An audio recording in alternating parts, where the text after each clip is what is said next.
Hey, good morning. Let's go ahead and get this going. Let's see. I'm out of tea today, so we're going to miss that.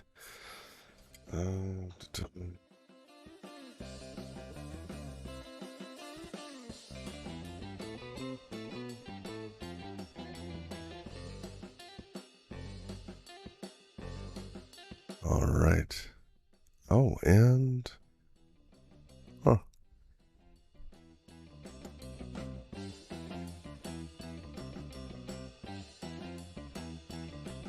Change the,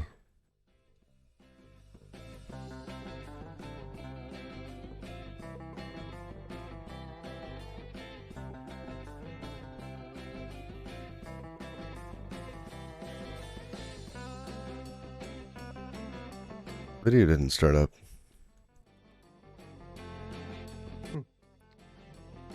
Where's my little...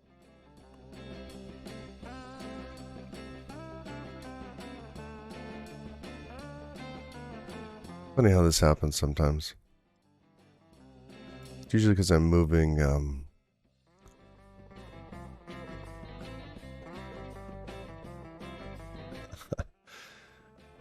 Let's try. Come on back. There we go. All right. Beautiful.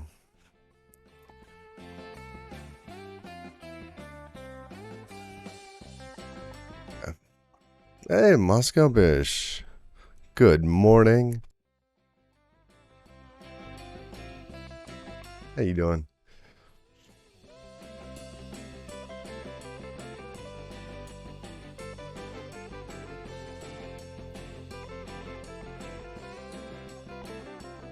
Oh, you know what I forgot? I forgot the glasses. All those things that I do before.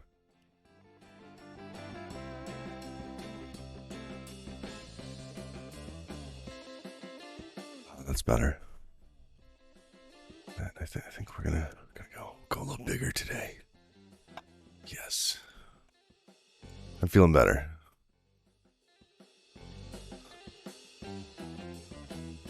All right. Let's make this happen. All right, where's our Figma? Boom, here's our Figma. That's what we're working on.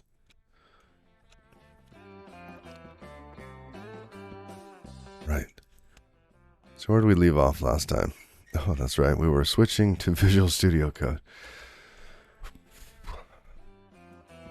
Open the water.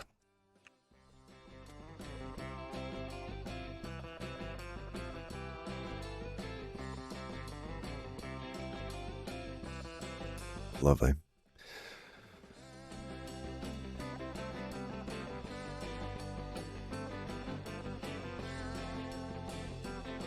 Oh, let's start with fetch user data. Where's that? Oh, okay. Hold on. Learning Visual Studio Code.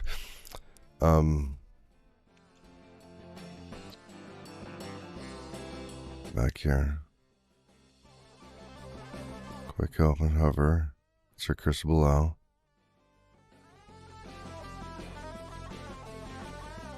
That's my colors.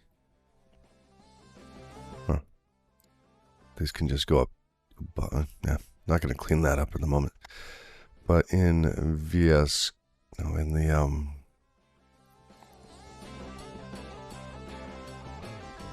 what are the key bindings for I want to search all types. Let's search for here, Rust.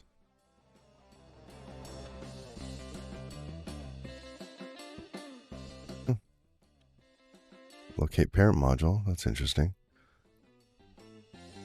Oh, show syntax tree. Look at all this stuff. Wow. It's a little small on screen. Here we go.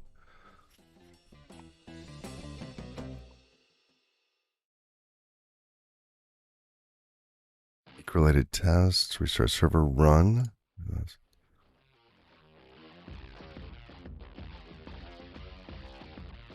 View crate graph.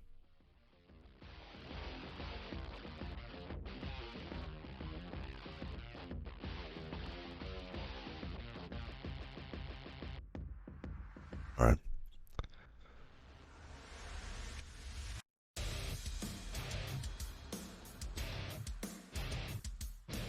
So I want to be able to search like type definitions, right? Like I could before.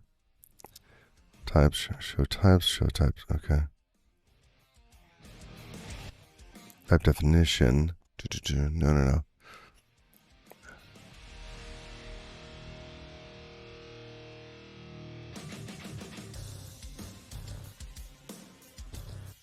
Lay hence.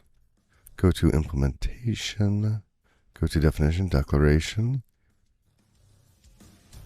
Find all references. Oh, that's handy.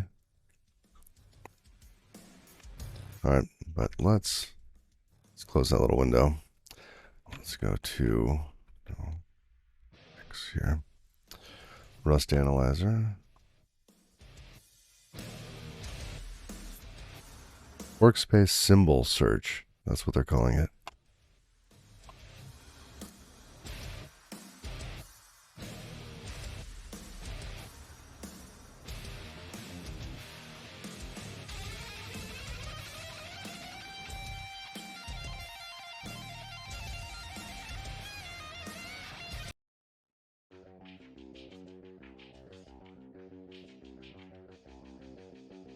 Let's try that. Let's.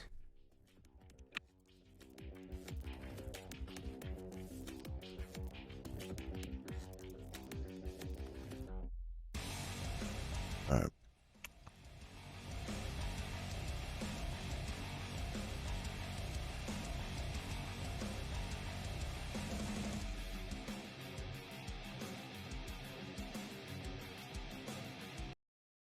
That's too aggressive for me. No, this one's a little too sleepy. It's too chill. I want some like.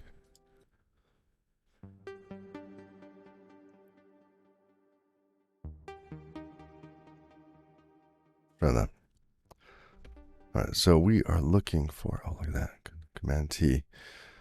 Let's see if we can find a function. What was the function? We're looking for fetch user data.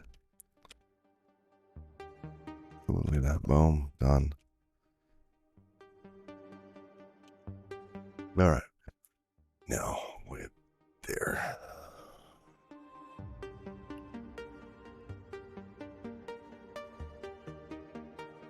What do we got? See the user data as it comes back. We are using this for the broadcaster. We return user data. I don't think we need those anymore. And this should be getting called in what? Fetch broadcaster data.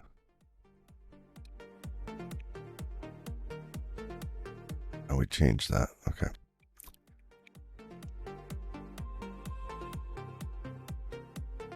So we get the broadcaster data, or the broadcaster user.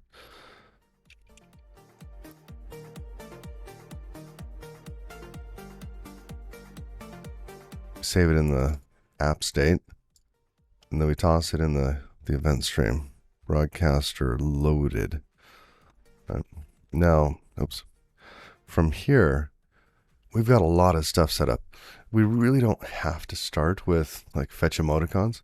Like at this point, we could start logging Twitch in. We could do that at the same time. All right, we could start to work on how we're going to be, providing this view.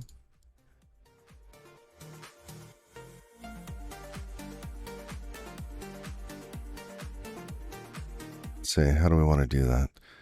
Well, let's fetch the emoticons first.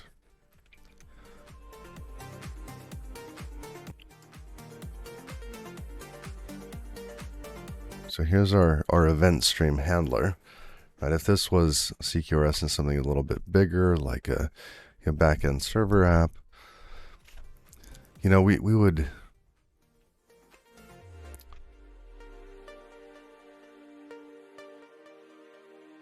So this would be like Kafka, and you'd have different systems just plugged into this, right? So this is our Kafka substitute.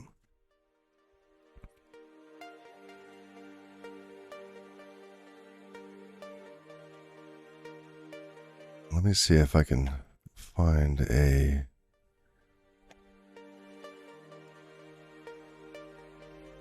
You know, I had a really nice page on this stuff in one of my other browser windows. I'm going to spend just a moment looking for that because it had a really helpful graph.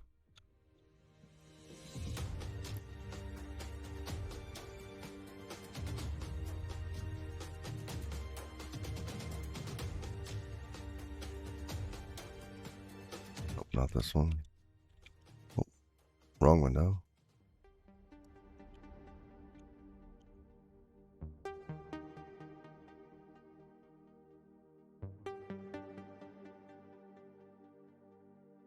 Halfway through. Come on, it's got to be in here.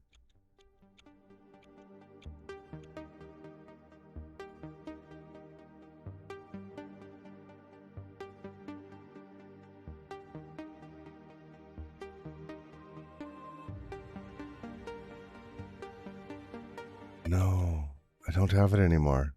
Oh, bummer. Okay.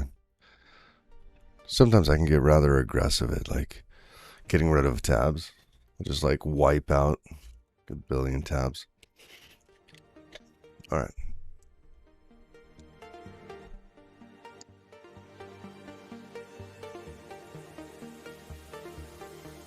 So we're going to do fetch emoticons.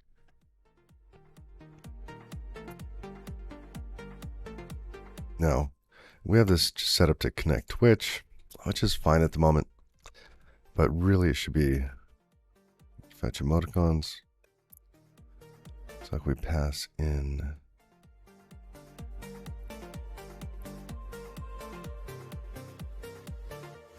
an app handle, sure.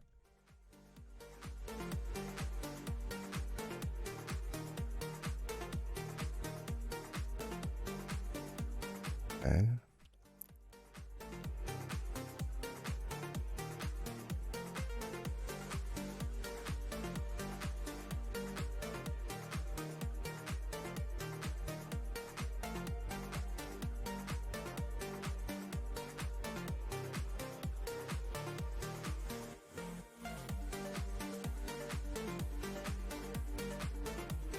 All right.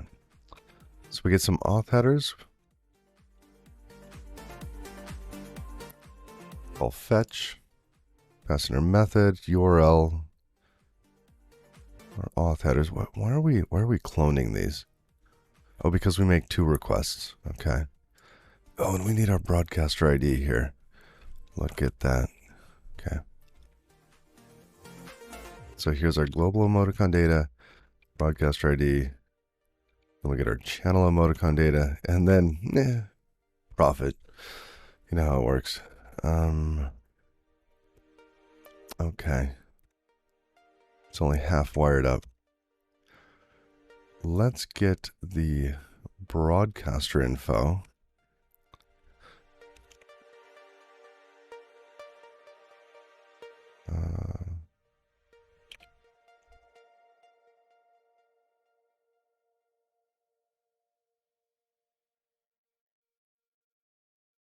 We're going to use app handle.state.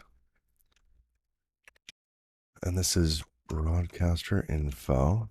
You know what? So far, this is feeling rather, I don't know, very, very similar to how I had NeoVim set up.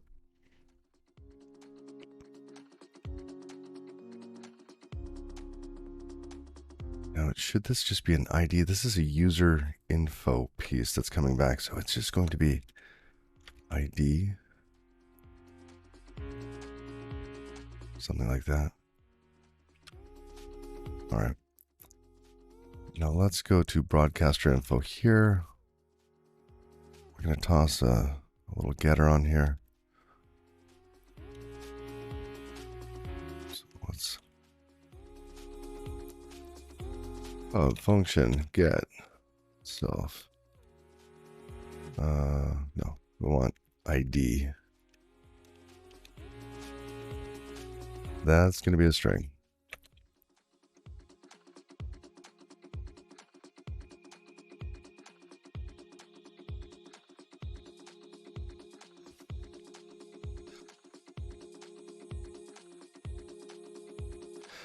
Gotta say, I am feeling much better today, but still there's a little, it's hanging on just a little.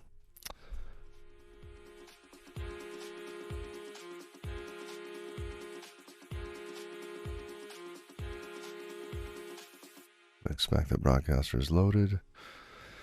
So at this point we have an option.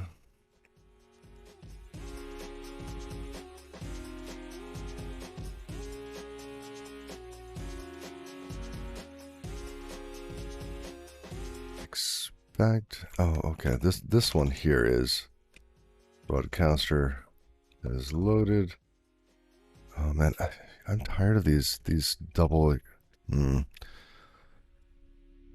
parking lot.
Attacks.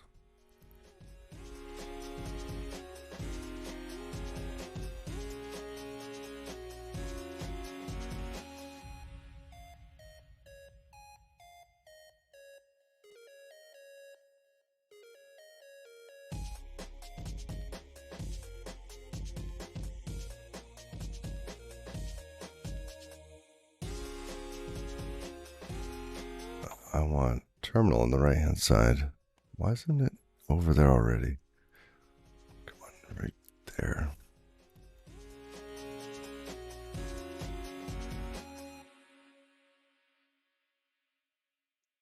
Go.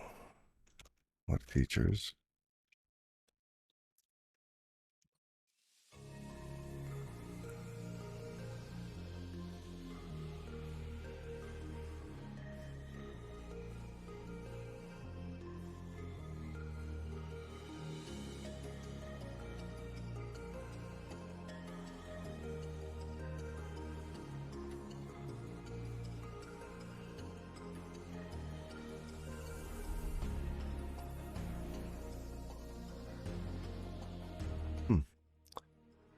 Looks like I have two of them open.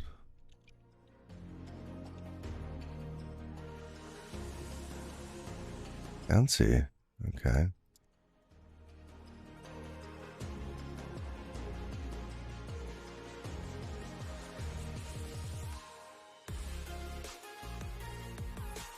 I wanted to hide that. How do I do that?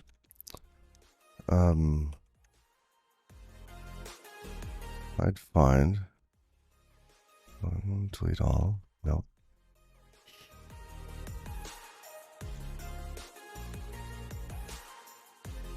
That makes it go away, but I don't think that it's truly gone. If we open a new terminal, we would still have the previous one there. I don't think it's really going away.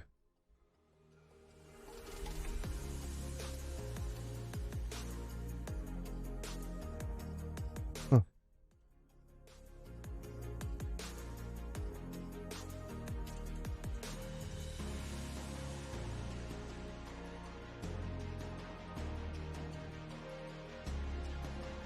Can't see.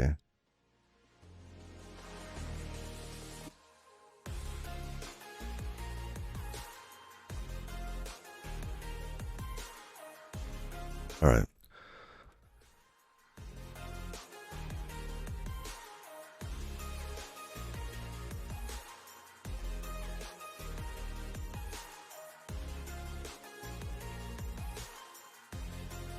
All right, now we should have a bazillion little errors. Perfect.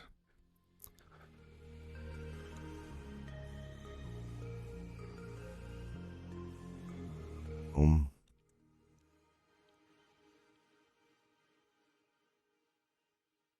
Get rid of one layer of expect. That's my whole goal.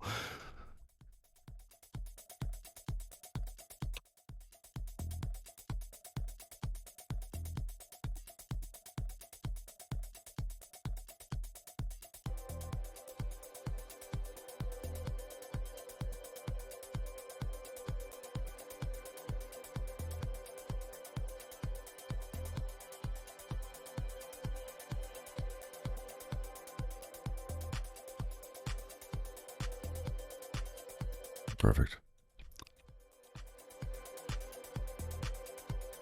Dot.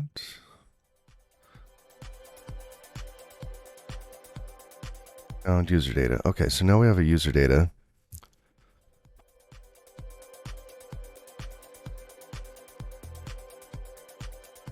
But what is a user data?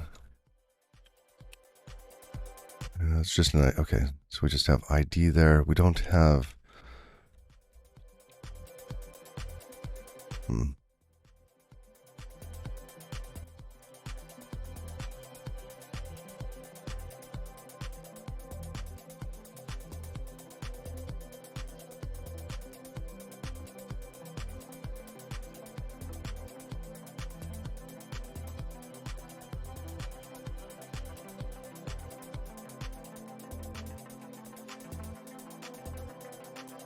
That's not going to work though, is it?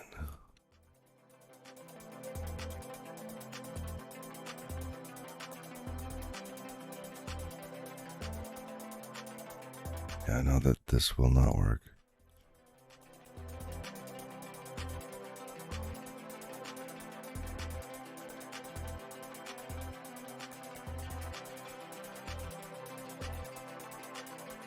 Same problem as before.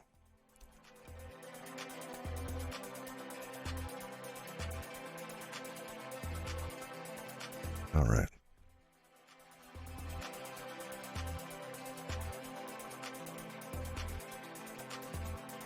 How do we find all references?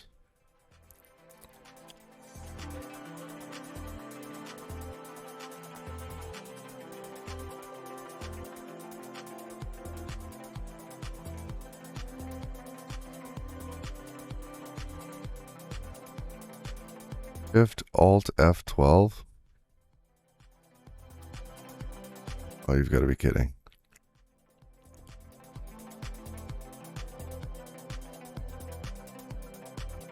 And I use that all the time. That's. I am not doing Shift Alt F12 on this keyboard. Shift Alt.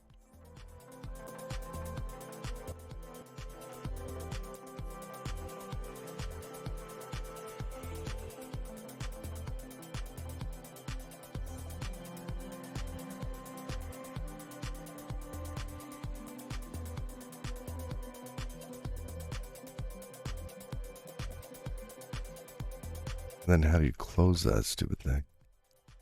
Come on. Oh, yeah. Okay, so let's just Command B to hide it.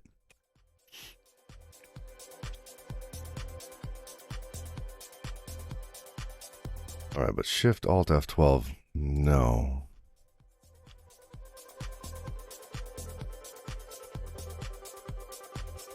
I think before it was, what do we have it before it was?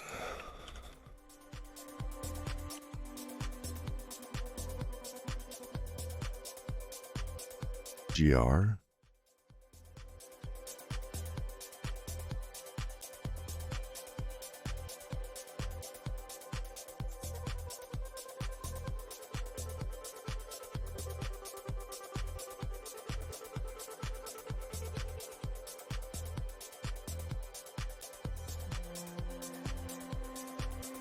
And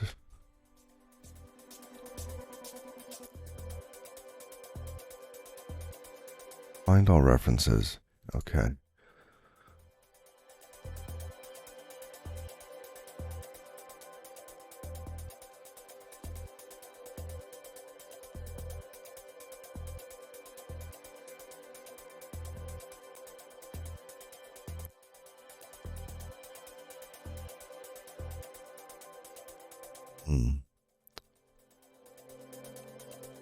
What do we think it is? Workbench action dot find.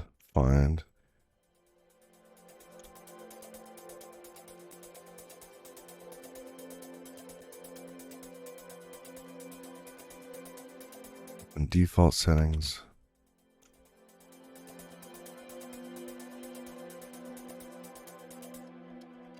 Two references. Editor action. Go to reference. Okay. Show reference. JavaScript.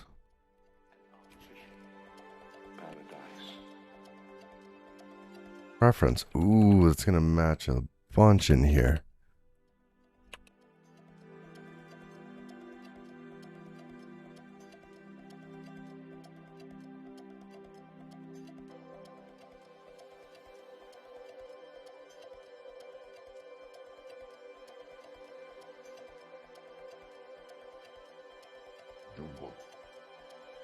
References view, reference.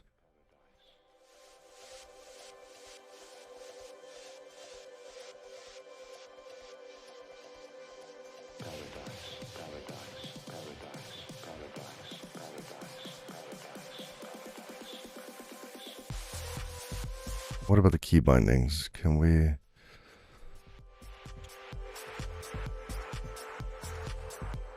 That was the wrong button.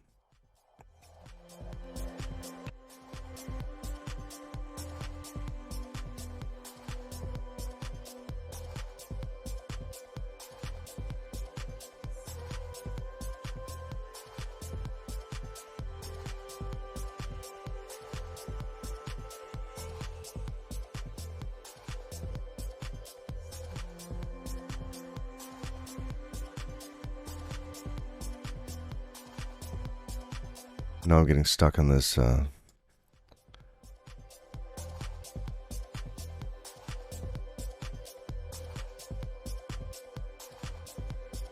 Just wish there was an easier way to figure out what the command was for these things. All right, is it in here?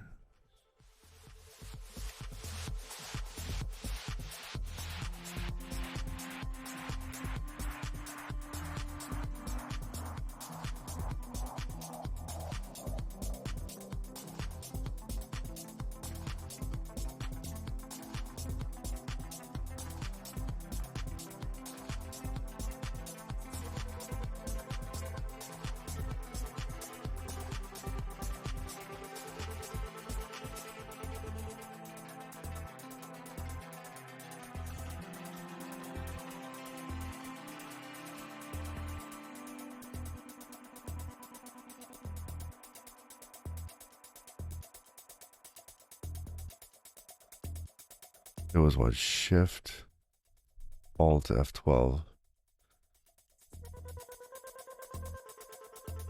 Find all references.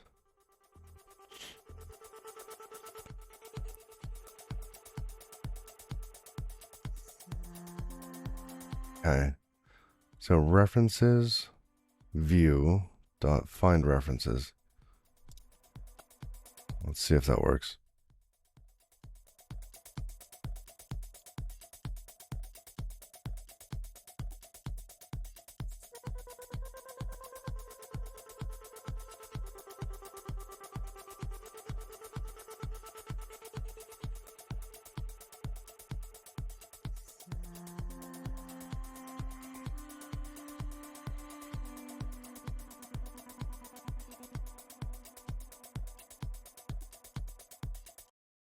Yeah, no.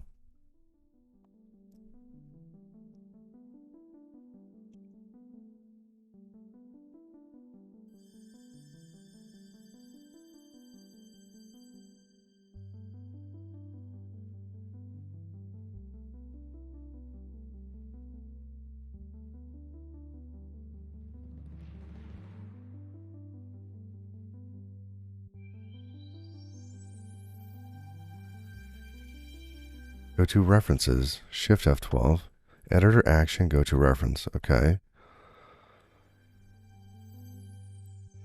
But that's not Shift Alt F12.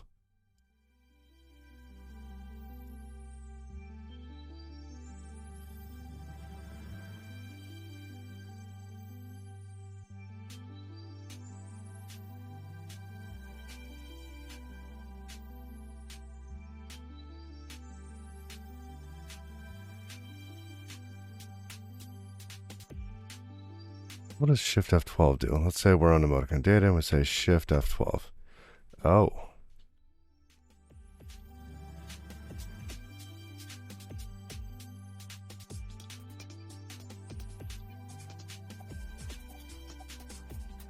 I see. So one of them opens it in the sidebar, like way over there. And the other one just opens it here in this code lens.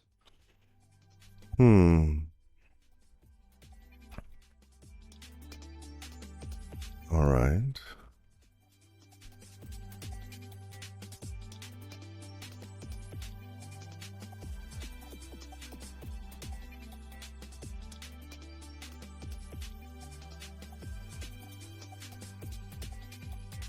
I'm going to do this twice, one for where we want a list and one for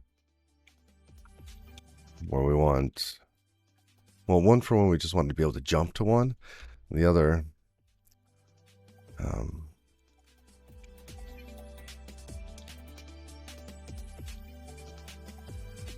one for when we want like a more permanent list.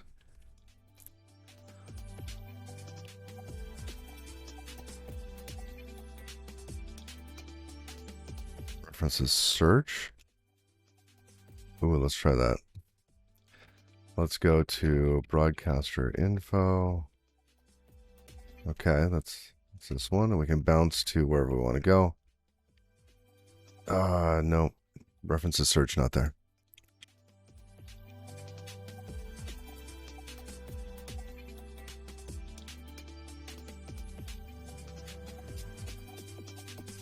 I feel like it is like a, well, it's more specific to Rust, but I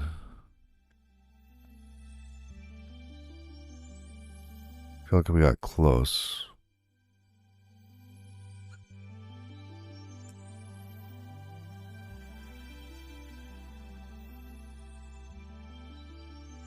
Search.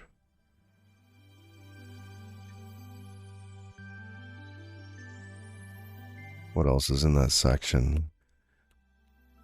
Go to reference. Rich language editing.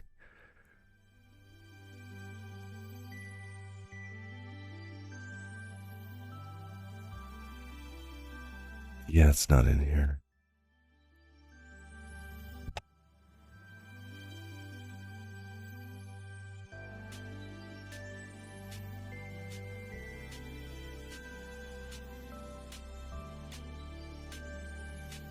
Command ID, VS Code, Rust, references.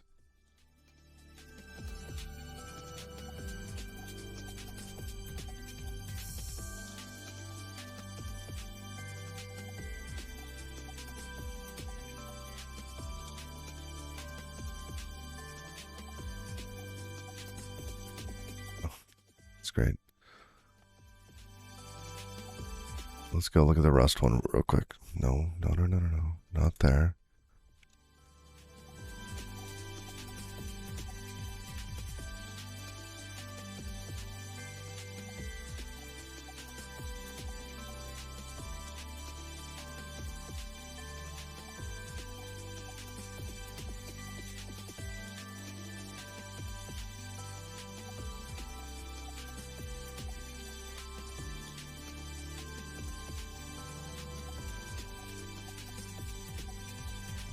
There's something I'm missing. Like here we have Rust Analyzer. That's not the plugin. This is just how we find them all. So with the plugin, let's see Rust Analyzer here. All configurations are under rust-analyzer.star. Okay, I think I was doing Rust. I was doing something else. Rust dash. Wait.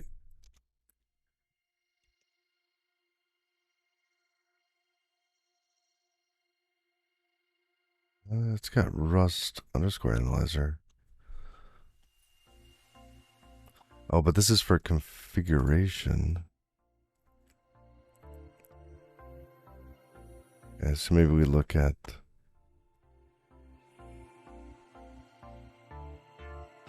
this.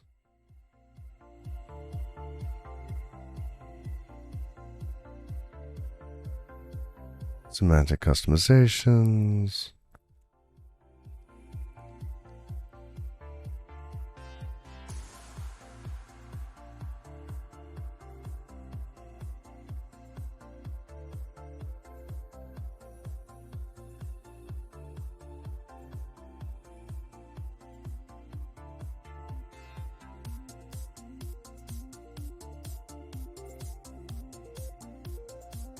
It's not all that helpful. It's like, congratulations, you can do this stuff. It's like, you can color it, you can style it.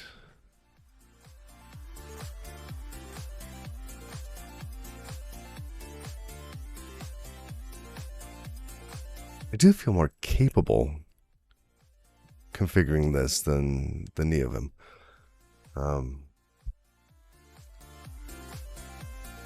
That is different, you know. I feel like this is a solvable thing.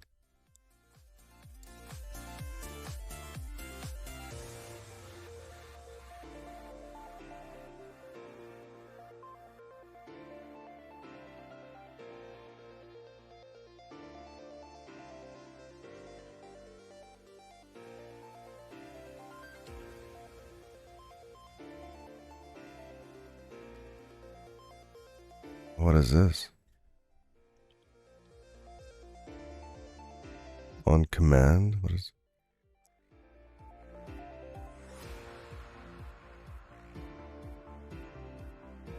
Oh, look what we just found.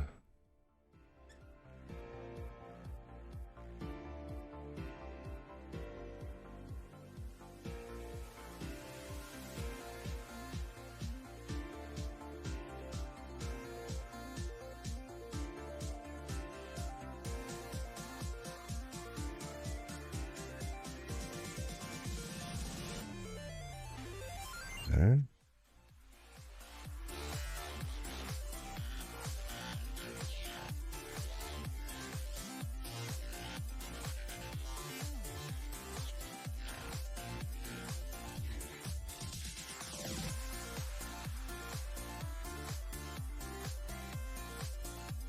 Wow. Now these are mostly the configuration options. Where are the other commands? They must be able to register them.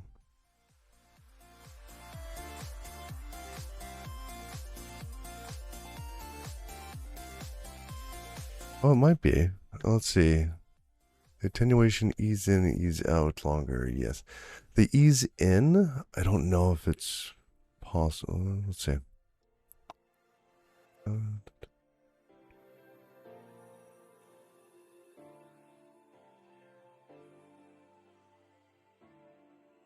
Oh, it drops immediately.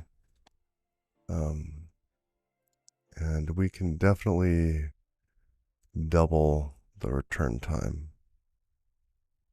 Absolutely.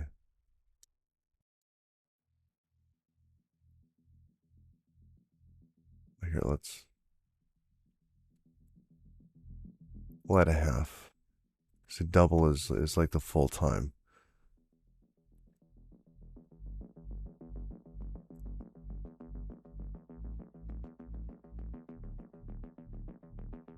I have it pretty sensitive, so hopefully it's picking up.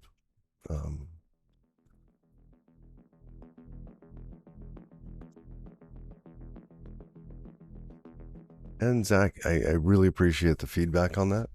I definitely want it to be something where it's easy or easy enough to be able to hear. And if the music's too loud, just let me know. We can bump it down too.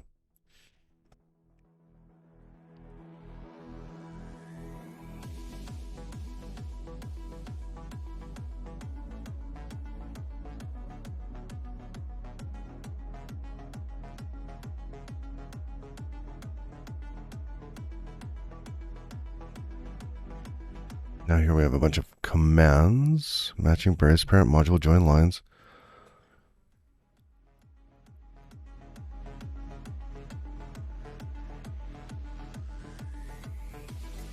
Control search replies. A little too strong, a little too quick. Okay. I appreciate that. Let's see. Here's what I got. The release is now taking 750 milliseconds.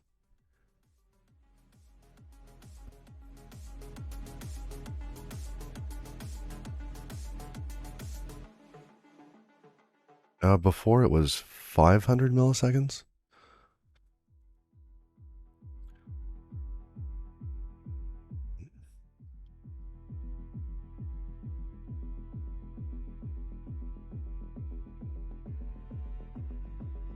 Let's see. Peak tests, move item up, item down. Okay. Key bindings. Control Shift M. Yeah, where's like F12? F12.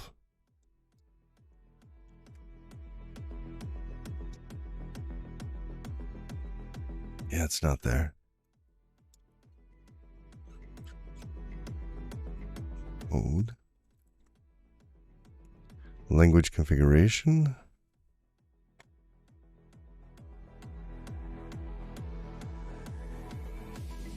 What is this one? Neat.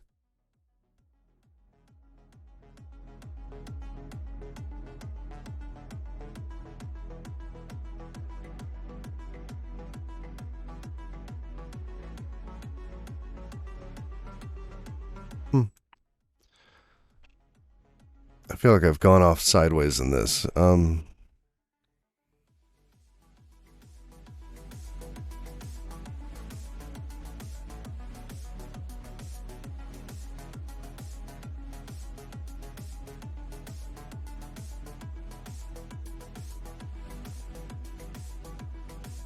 VS Code. Let's see, it's maintained in tree.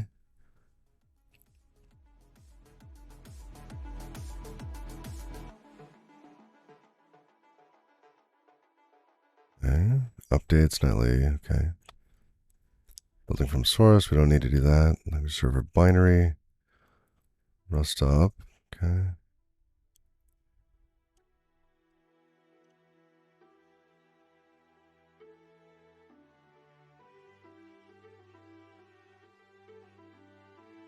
This is where we just were. Okay. Commands. Oh, look at that.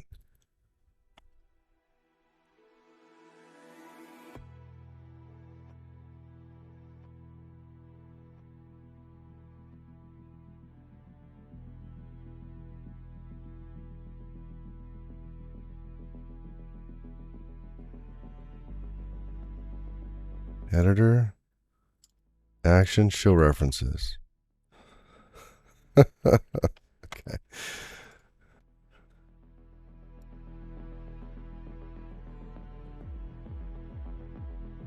Show references. Done. Problem solved. All right. Anybody remember what we were doing?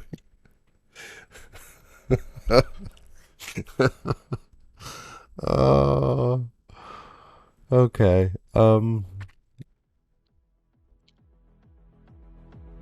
We were over here. Emoticons. Fetching emoticons.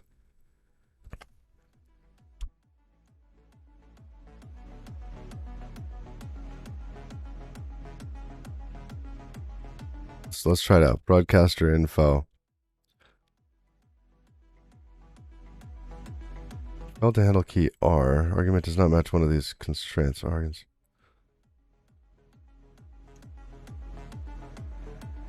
Reference search not found. Well, that makes me sad.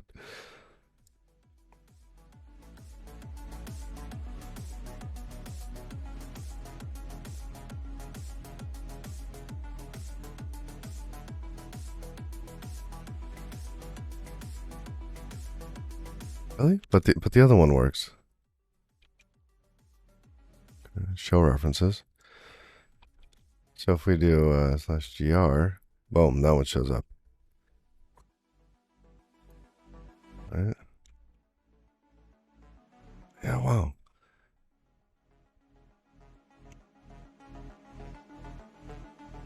Argument does not match one. Oh, wait. Argument.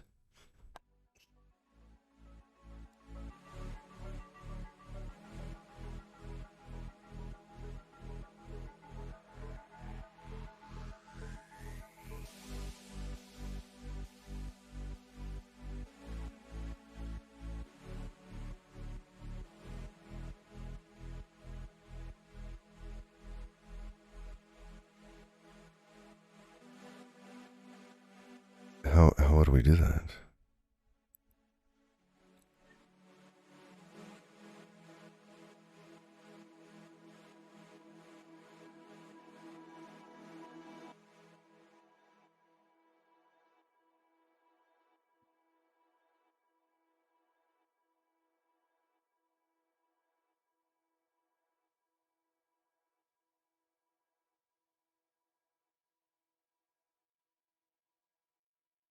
Now let's search for key binding.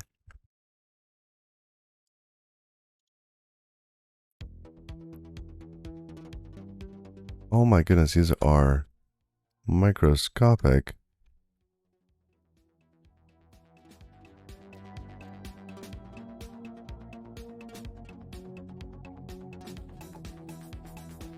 Oh, references. Editor action references. Reference search dot trigger. Okay. Let's try that one. Yeah, that one still works. Huh.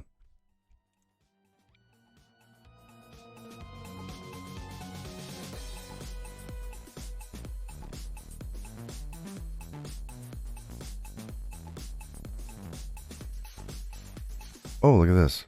Show all commands? Oh.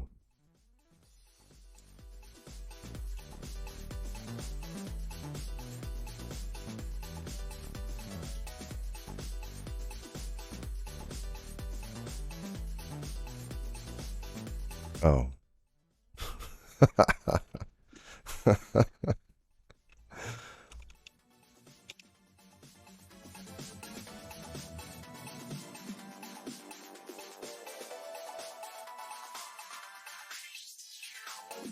View, show references. What is this one? No, that's not it.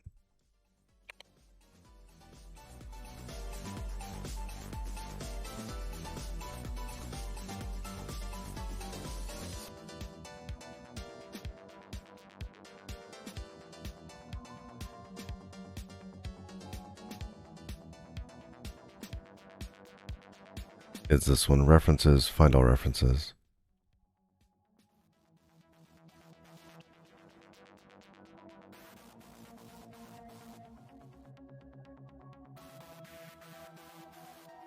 And somehow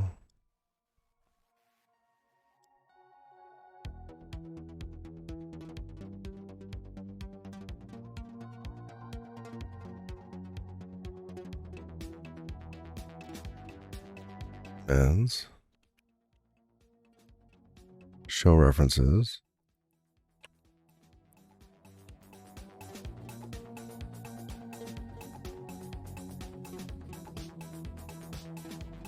Feels like this show references piece. Like now we're using.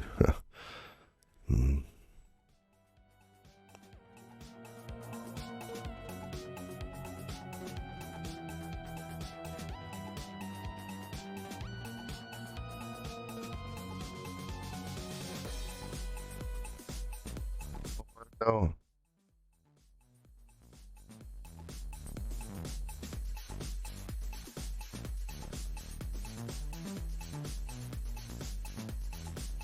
Oh well.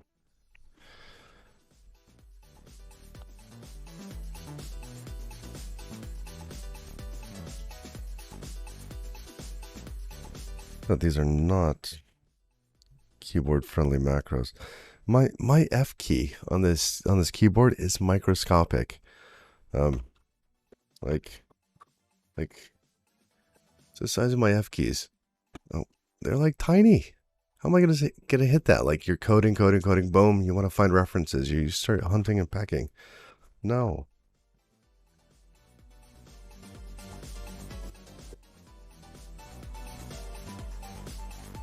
All right.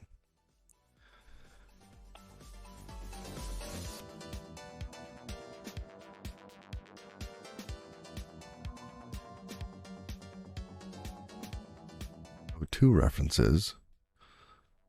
And then show references. I think. Okay, so in this, right, we have different commands. Right, and if we were to think about this, we would create a command that could be bound to this Shift Alt F12 thing. Now this does not seem to be Rust specific, right? This is just, hey, find them all.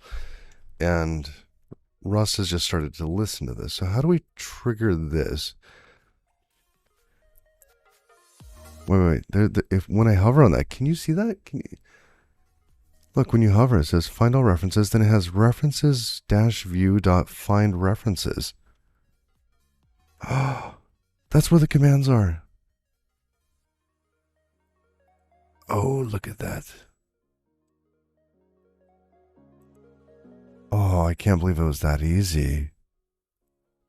Well, if it's that easy, let's double check that. All right, find all references. References -view dot find references.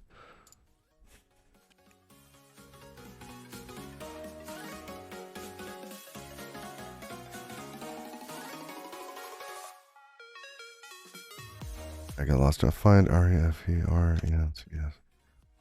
Okay.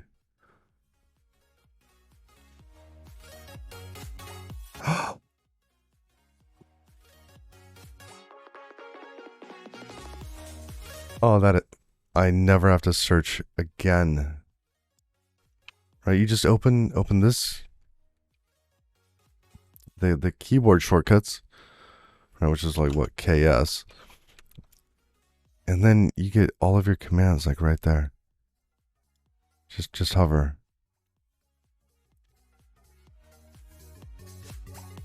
That's it. We have achieved today.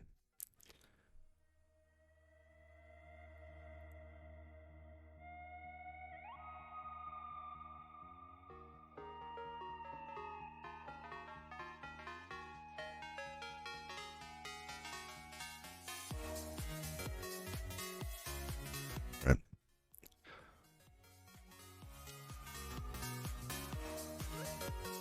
Go to next reference. F12. Wait, why are there two of them? It's like F4 and F12. Okay, references view dot next. And there's probably a previous. Okay.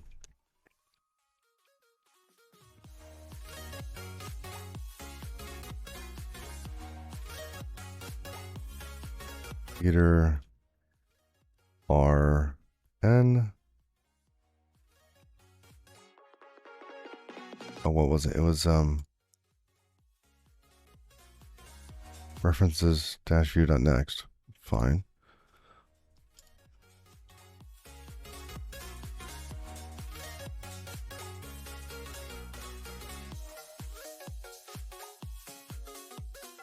Yeah, we can get behind this. Okay.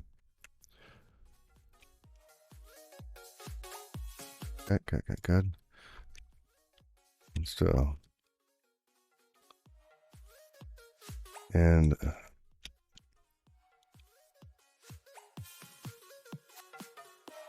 guessing here, but save that. /RPA.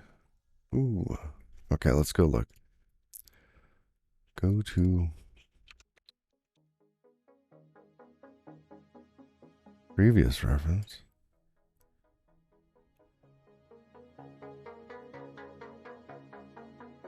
REV.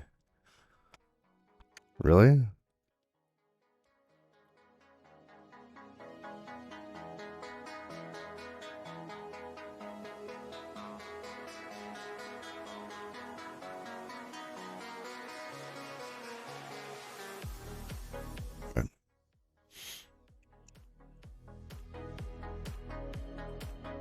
know the greatest thing about this is I enabled sync on this. So now all of my machines are getting the same thing and I don't have to do anything about it.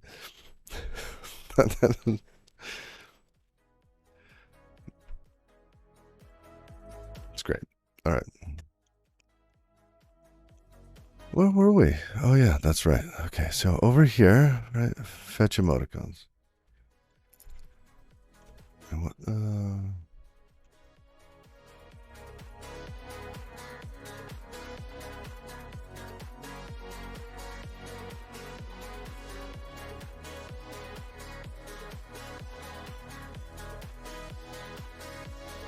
search however quick.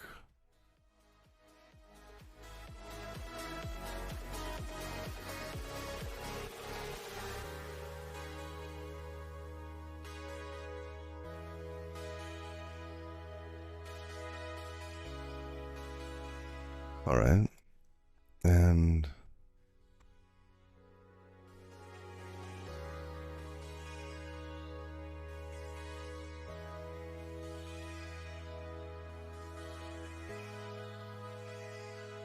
we don't need that anymore. Let's close up some of these. I do want the rust analyzer. Let's hear it. So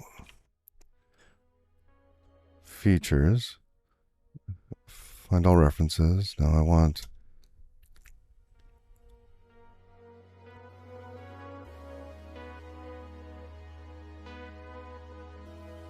looking for the types. Oh yeah. Let's figure out how to do that because so we've got this config here, right? The settings.json file. And I'm trying not to use the keyboard shortcut pieces here. And now that I've found out how to see these commands, I think I can put everything that I want in the Vim settings. So like editor.action.insert code cursor above. I could restore this to what it was and then have everything in the settings.json. So actually let's work on that real quick. So I'm also not sure how I would.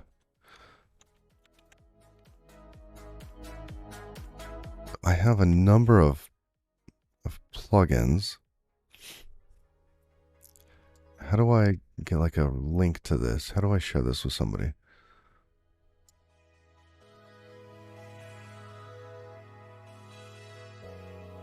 Copy do. Okay, now that's copying just a bunch of text. Copy extension ID, extension settings.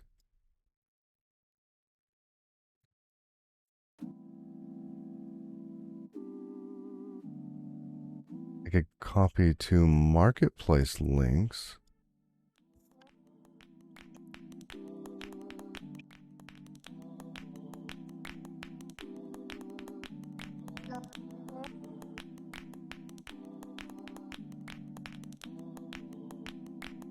Okay, that might work. And then in the settings.json, I could have like a little section at the top.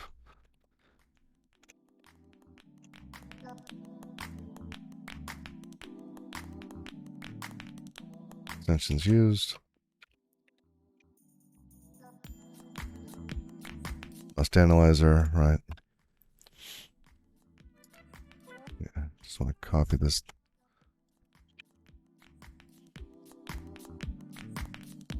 I normally have. You can check out this. Okay. Well, I want to get this for my own reference as well. So I'm going to take all this stuff, toss it in here. Elixir stuff. I don't know. It's opening this browser off screen.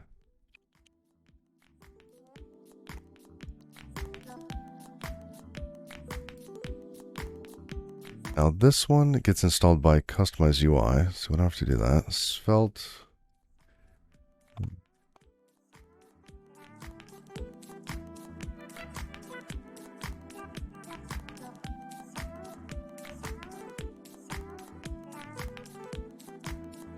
syntax highlighter. Copy this.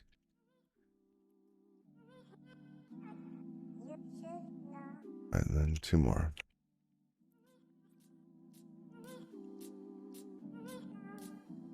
Right?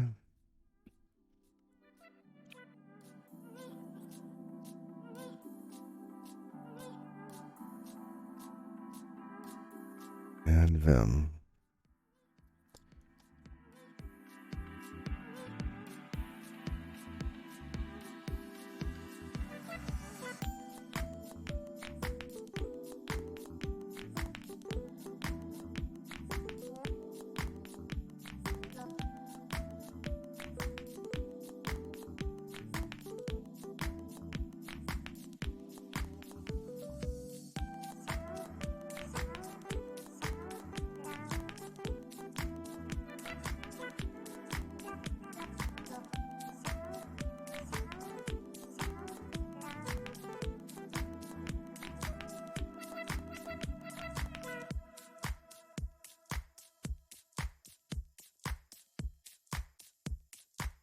That's just a, okay.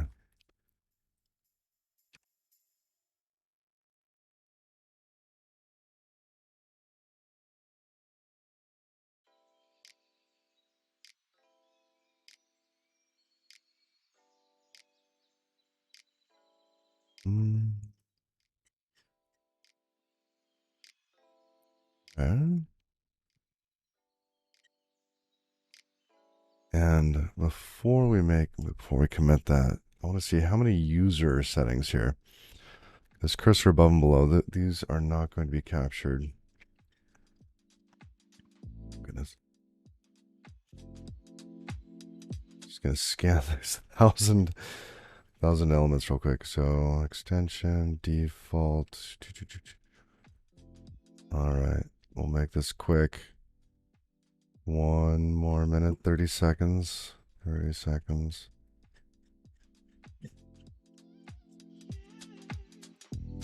15. Wow. Okay, so I just have those 2 overrides in here. Add cursor above and add cursor below. All right, so add cursor above. Editor.action.insert cursor above. I'll just save that real quick.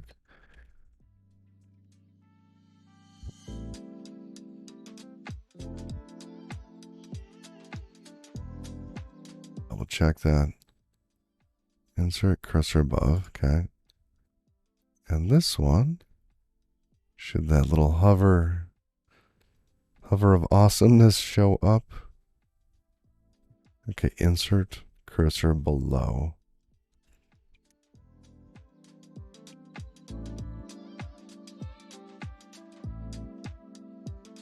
All right.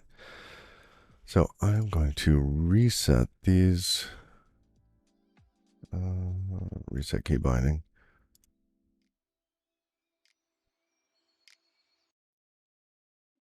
Put these up real quick.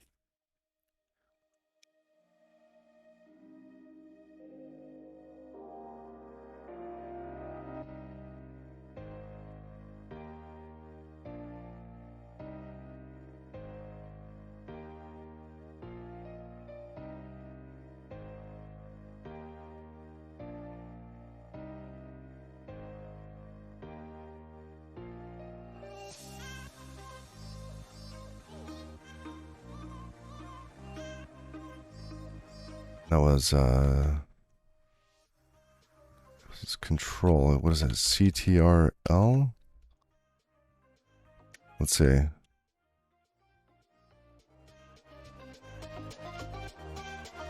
And for me, it was down.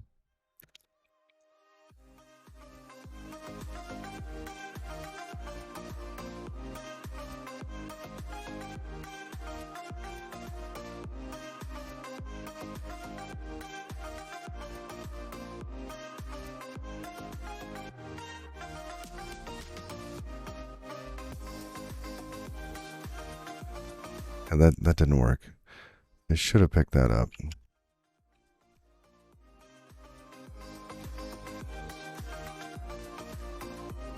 Them.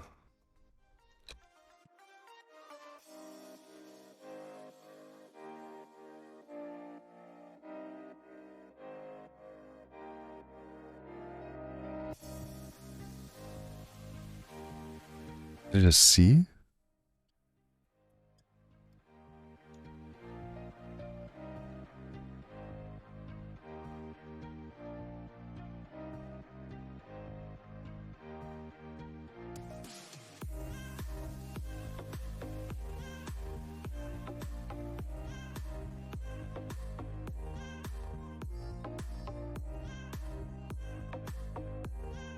Oh, is it?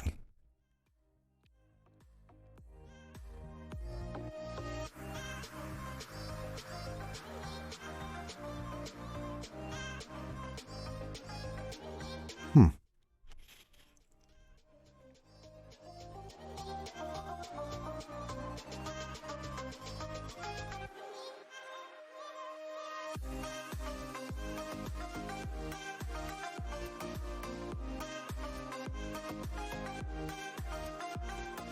Which is failing? It. Oh, skips right.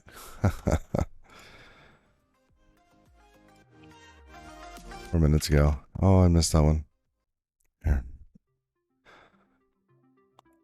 I gotta get those hooked up. Hopefully we can do that. Because I know that has like a WebSocket interface. And I'd love to just get that hooked up to the whole request cycle. Okay, before control. Huh.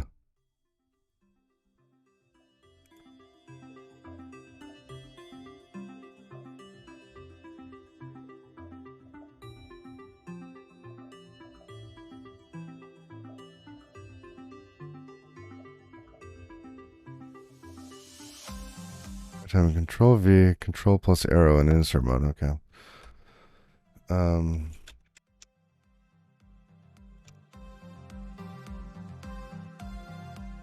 Oh, but getting copy paste. Okay, well, that's not gonna work.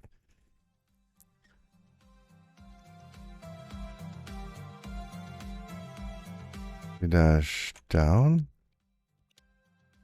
Oh, that's it. Beautiful. Okay.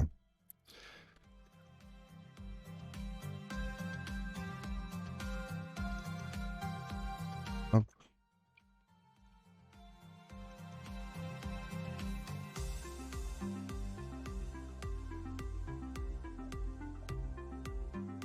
Then we have our references here. A few of them.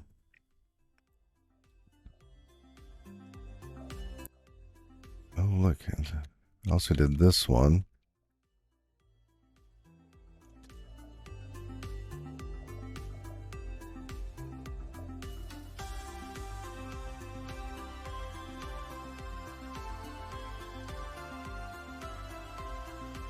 Looks like that one should be up higher with this one. Okay, then we have this marks thing. Okay, we're gonna ignore that. The rest looks pretty good. All right.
And we are there.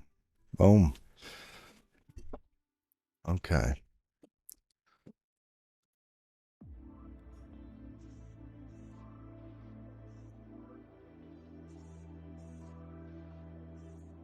Got our Visual Studio dot files committed.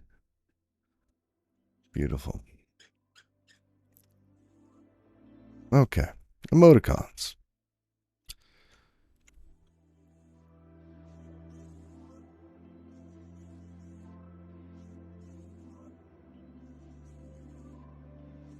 Oh, but what was the it's not in the key binding, so I can't find it. That's Command T.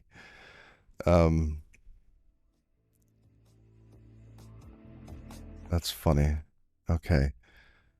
No.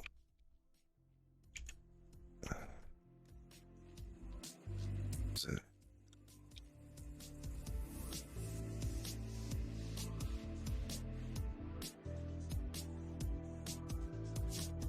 Settings, preferences, KS. There we go.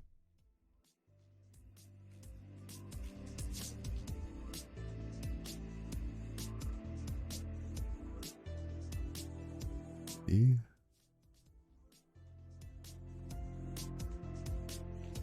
Oh.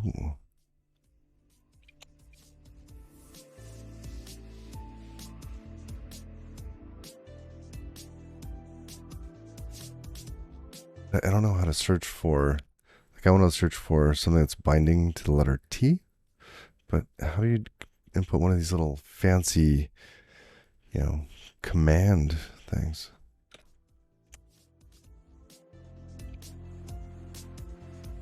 Yeah, no idea.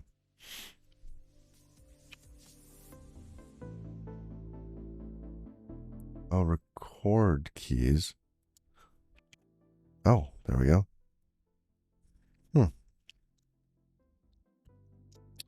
Workbench, actions, show all symbols. Perfect.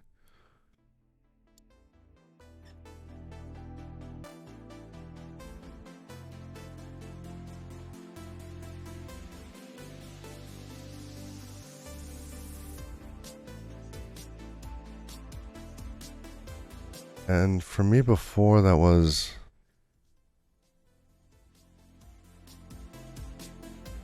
comma A?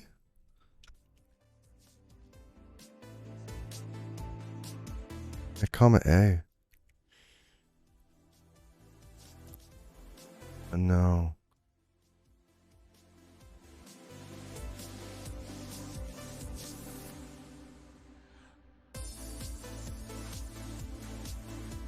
No, that wasn't it.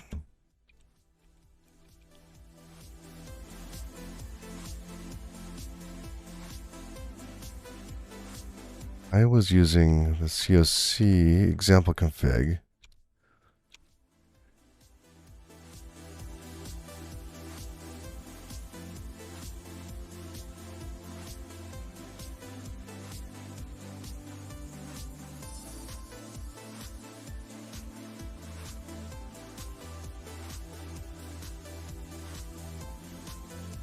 Oh, show all diagnostics. Oh, I missed that one.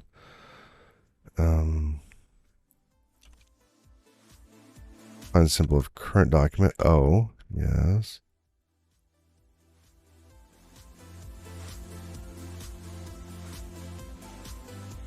Space S? Huh. I don't think I was using space S.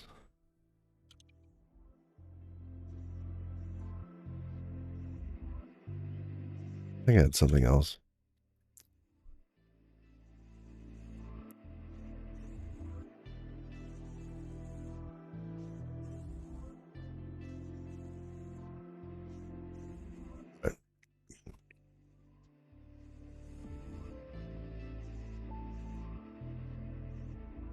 Come on, show us the goods.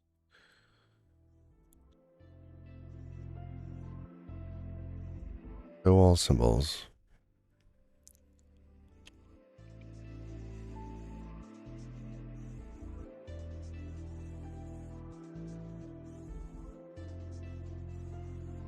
Oh, no, that was slightly workbench.action.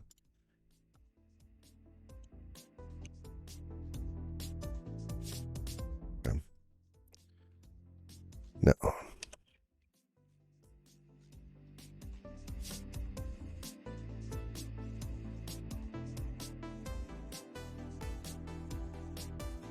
right, so if we go to this tab here,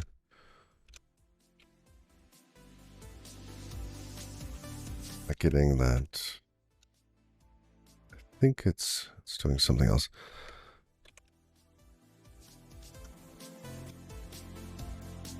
Oh, no, we can't do them like that. It's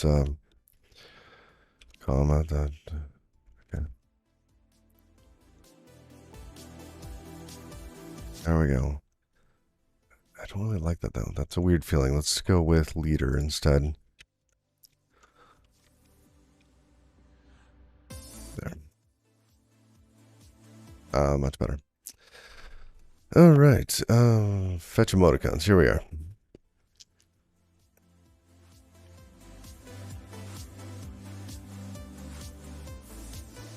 We need some water.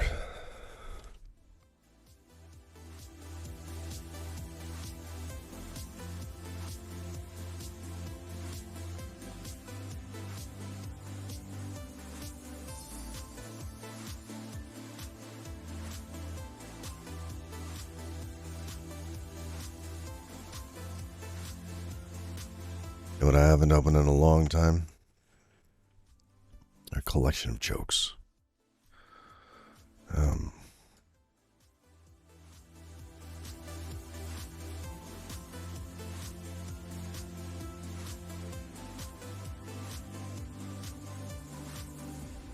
One from Bare Knuckle Waffles.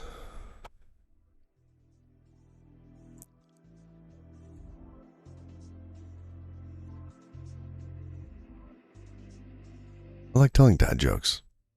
Sometimes he laughs.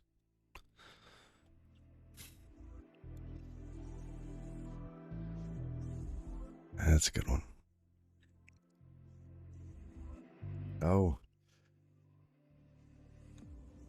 Wants me to enter my password. I don't know.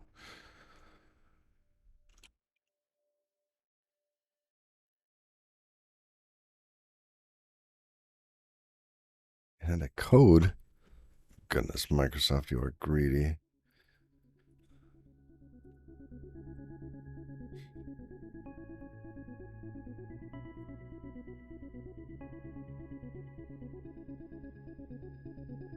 Yes. All right. 708. Boom, done. Help us protect your account. I'm trying, Microsoft.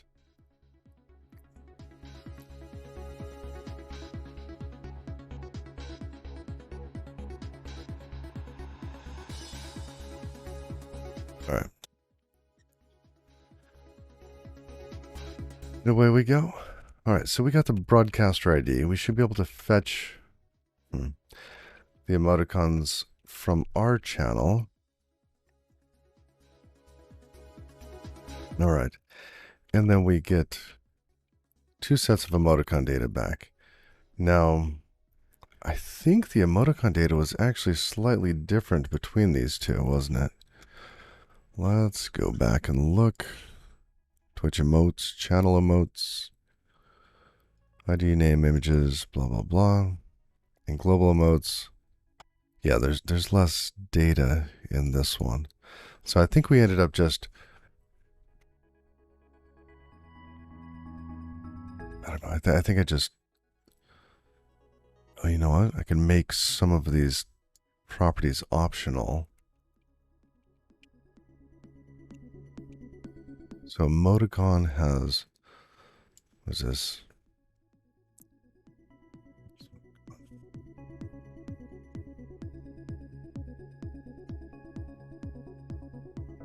ID, name, images, emoticon images. We don't have tier.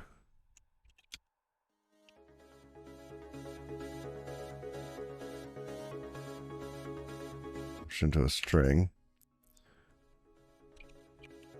Same with emote type, because I think here we have format, scale, theme mode. Okay. Theme mode, scale, format. So really we're just missing the type and set ID.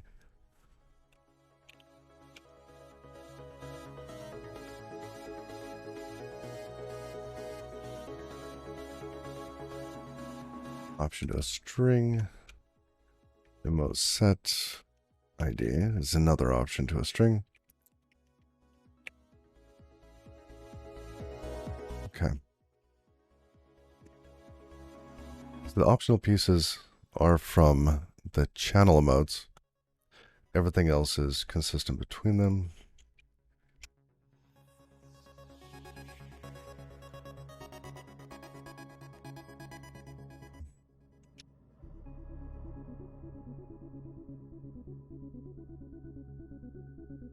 Going back to fetch emoticons.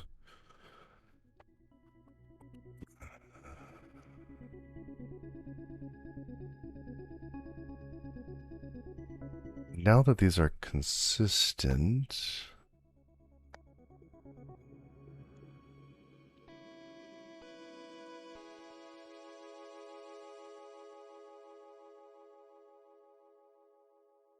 emoticon data, it's just vector of emoticons.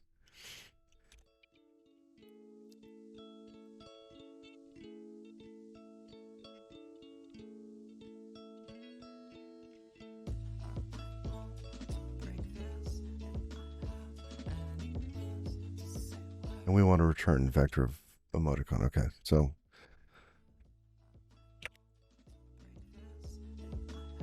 emoticons is going to be vector of emoticon.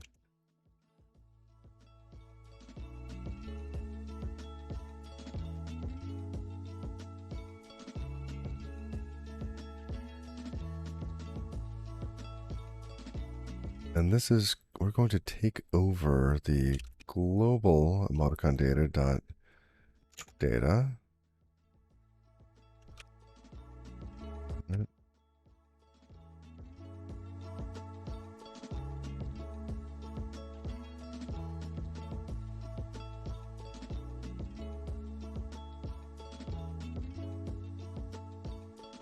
Emoticons.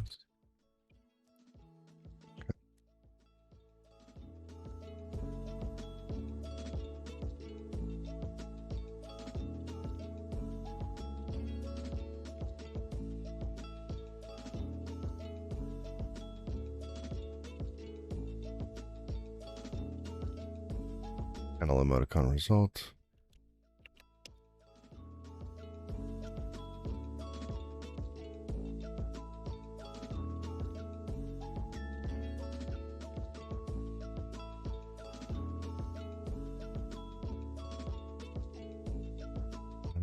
This needs to be immutable.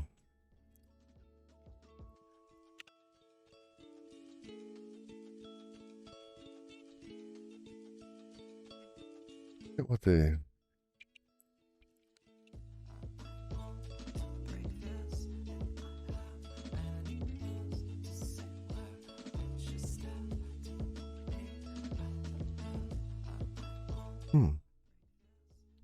why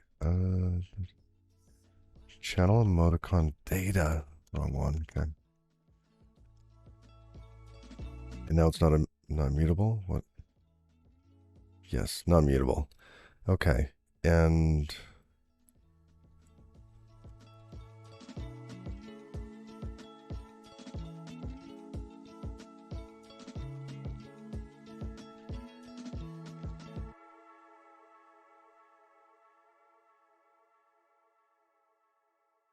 oh, I forgot to put the and. If I do that, do I really have to? I guess that does have to be. Okay.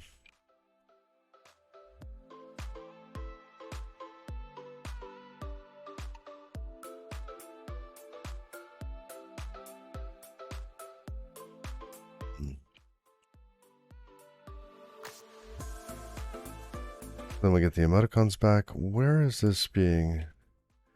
Oh, no. Used to one place. Okay. So we get the emoticons back. And if we look at... Oh, goodness, we have too many things open here.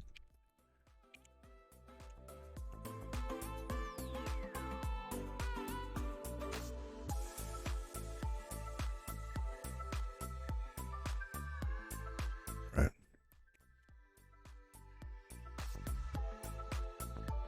Now, did fetch emoticons...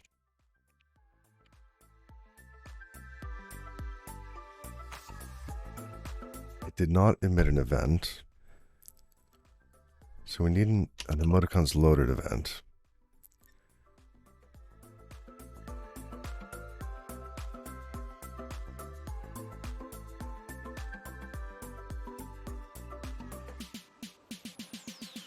And stream.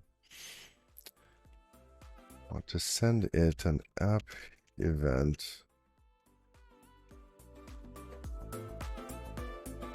Emoticons loaded. Emoticons.clone. Sending this in two different directions.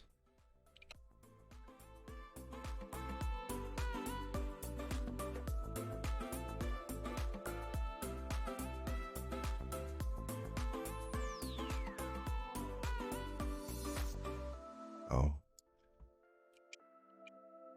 There we go.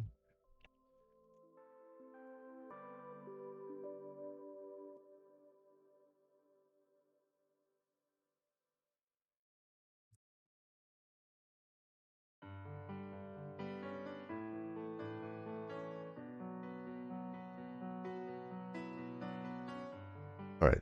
And this little thing is getting to me. Having to hover on these.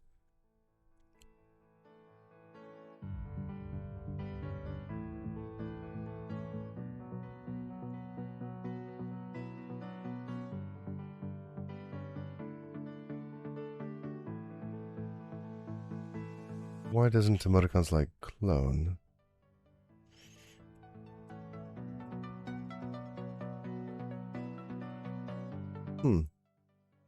Is emoticon not clone?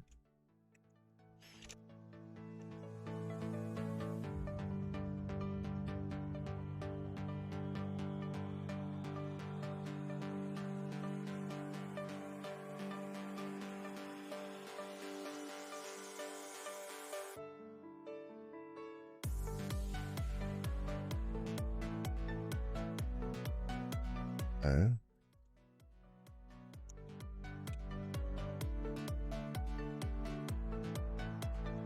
And now emoticons loaded doesn't exist, which is fine.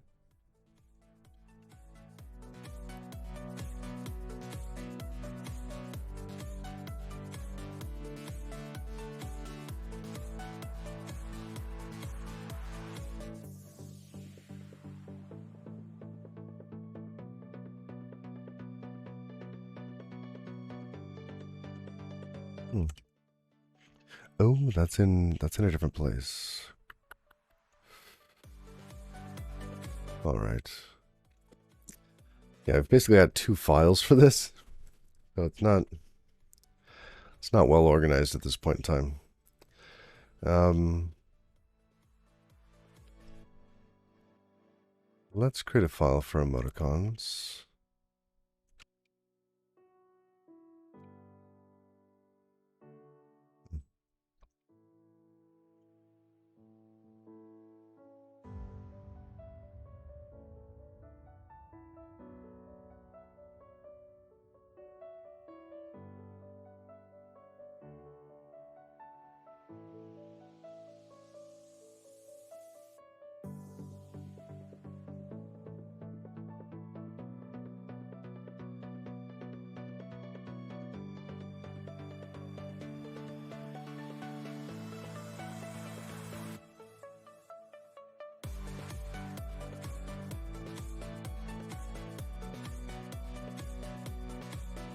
Quick fix.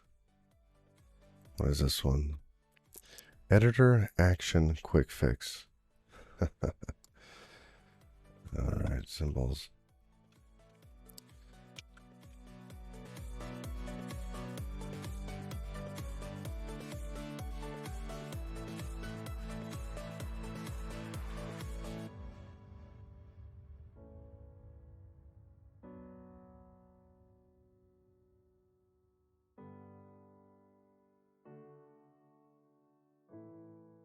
Is it plural? Action talk.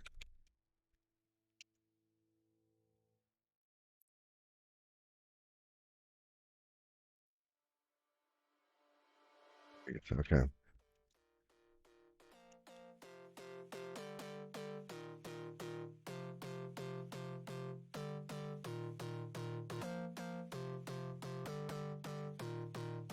I forgot that I used AC for code actions.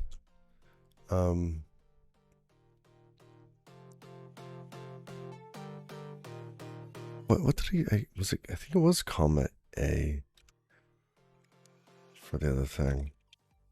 I don't know. I got to think about it.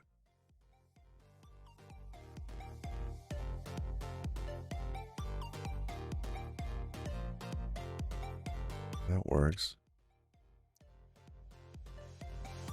Yeah, I'm struggling with this one now because there's a pause due to this AC.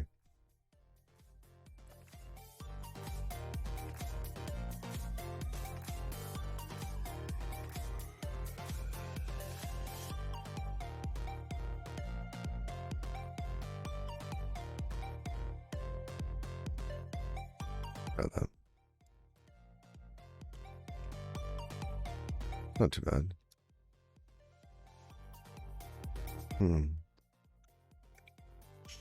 Okay, but we want emoticon data, emoticon images. Okay, we're going to move these over into emoticon.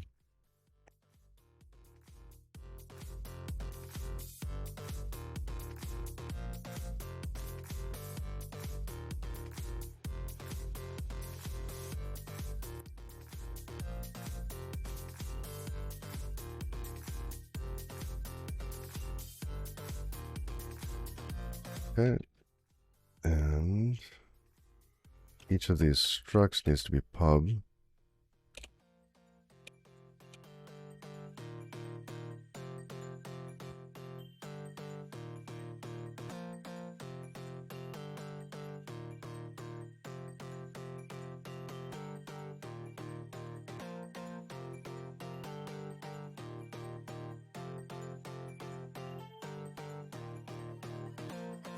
I thought there was a key command for doing multi-vim here. And if we go back to this over here, we got a vim, multi cursor mode.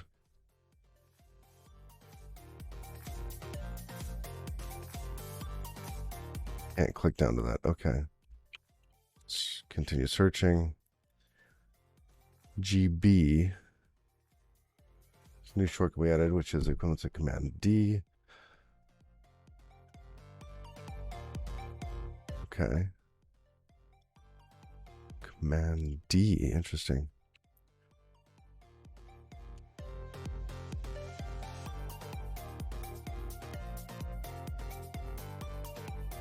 Extension dot vim underscore command plus D.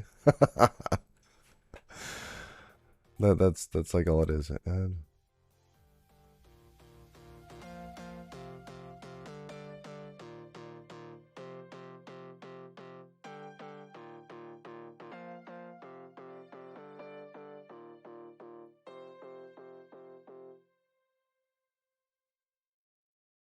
all right.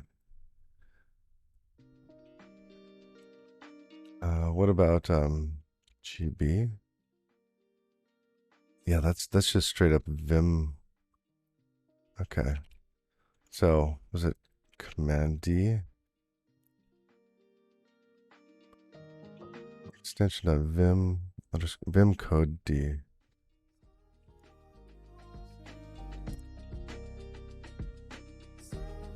This one is actually very useful.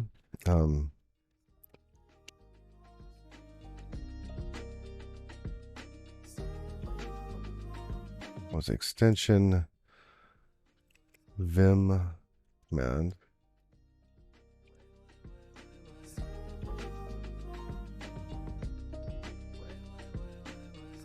And plus D. Let's see if that does anything. just bind that to, I think I had it as like a,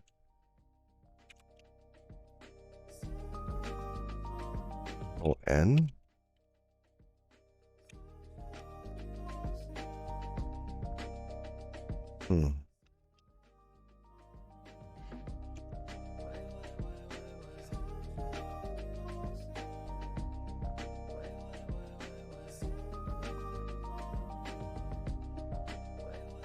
Not exactly what I wanted.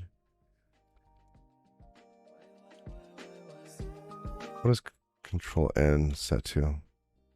Ooh.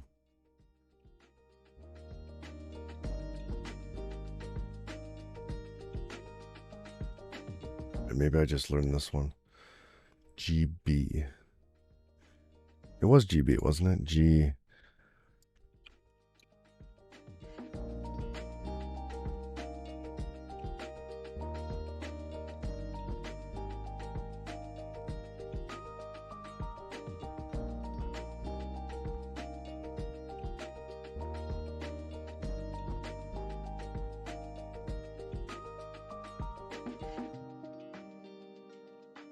It's Command D.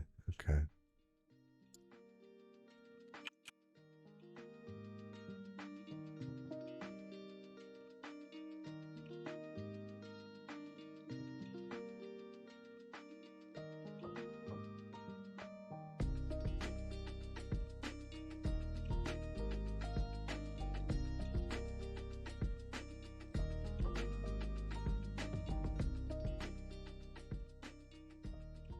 Okay.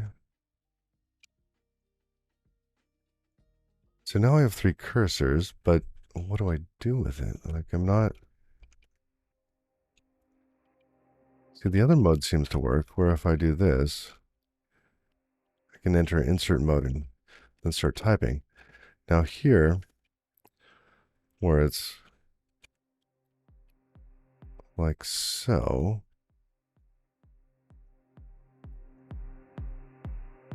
yeah, it doesn't do the same thing, which is a little disappointing.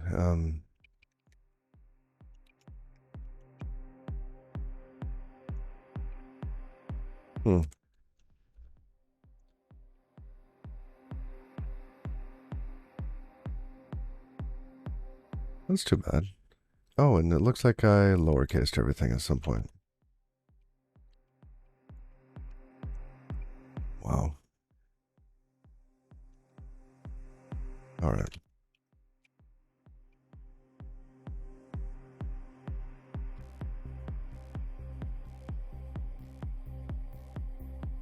No, it just doesn't like it.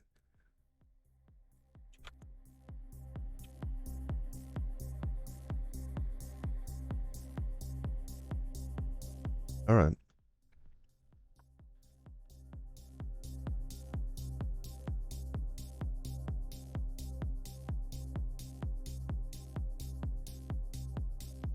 Escape. Okay.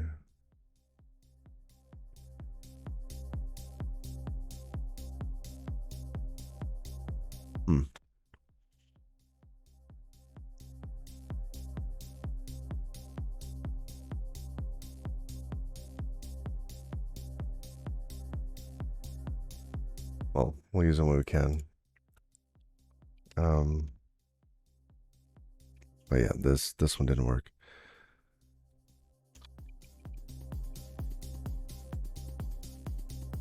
Okay. State emoticon.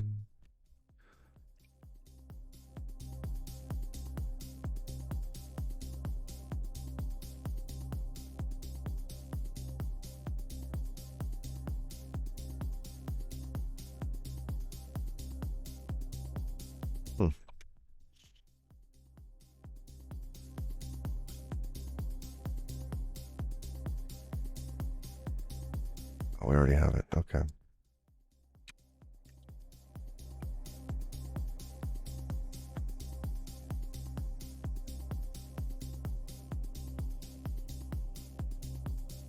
Don't cry.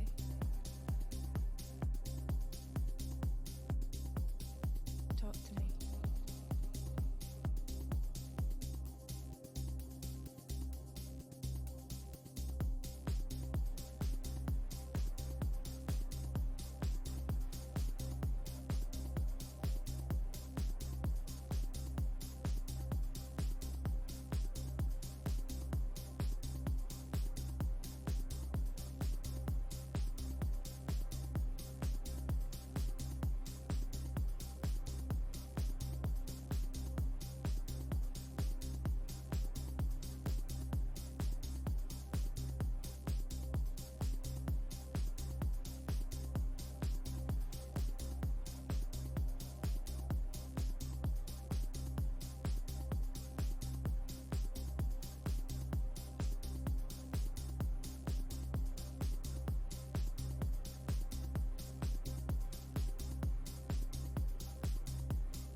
Wow, you guys shout at me when I'm muted and my lips are wagging.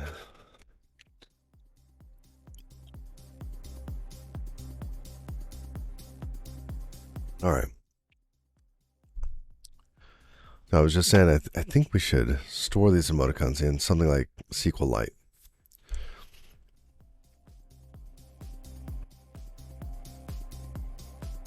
First,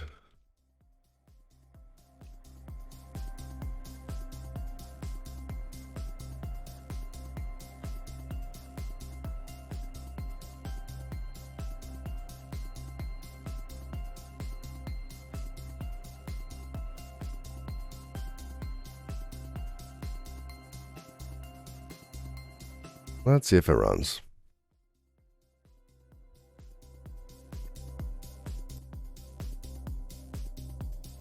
Oh, I get a negative on that. Let's see, unused variable sum and state. 142. Oh, sure. I was testing out the styling. Main 77. Oh, yes, you are right. This can actually just go away. That's gone.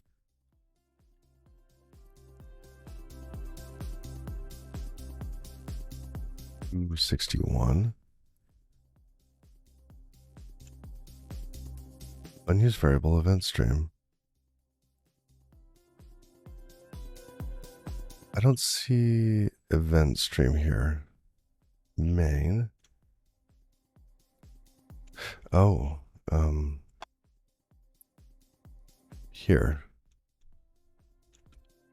All right.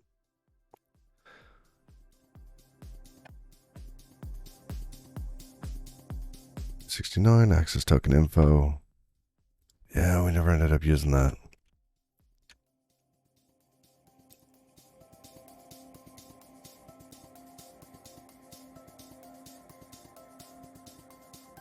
These just can't. I think it's ended up being used in make authorization headers.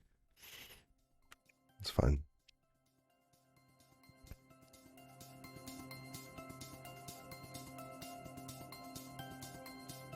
This make authorization headers wants the information that's from the config and the access token.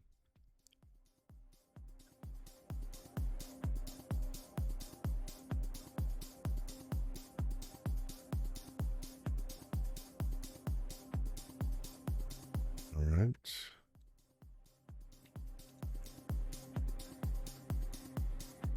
Three.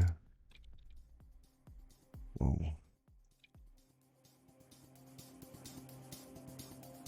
A big jump, like from here to like here. I feel like Vim had finer granularity in the font steps. If we go like one bigger, it's like giant. What are they jumping by?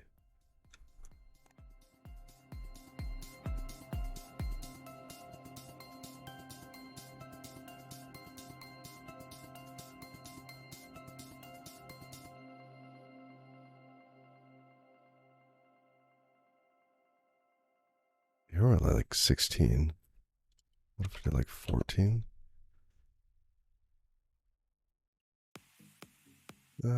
Seems okay.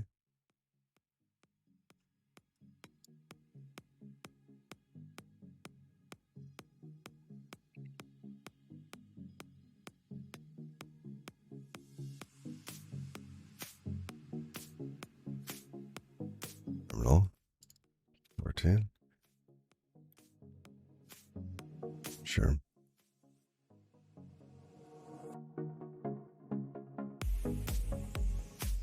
Oh, interesting. Font weight.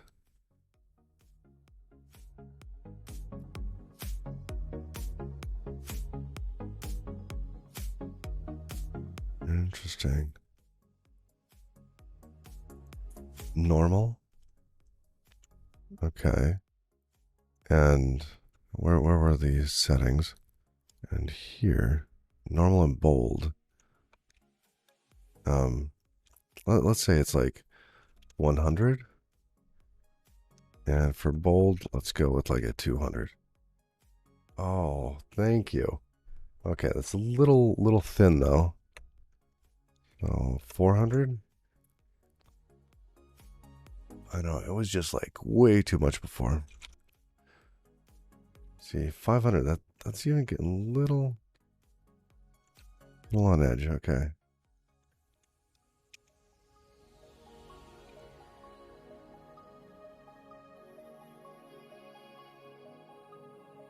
I think that's sufferable.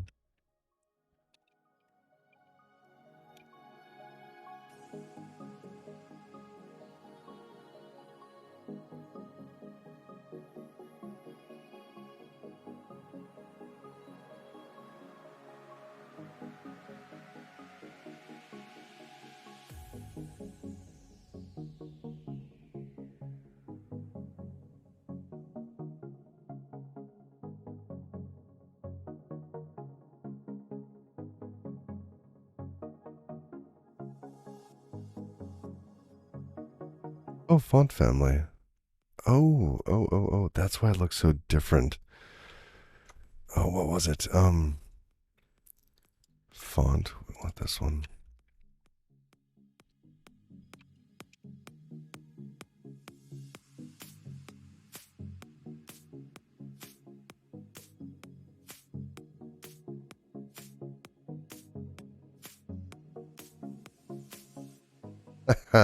Okay. Arial. Yep. Okay. Yeah, I like that one. Okay.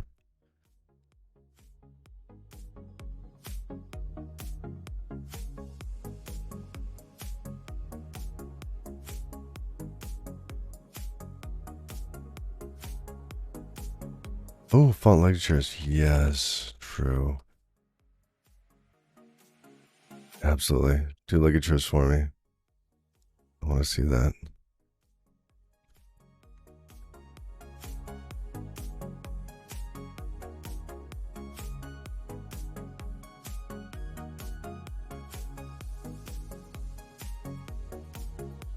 I must obey my watch.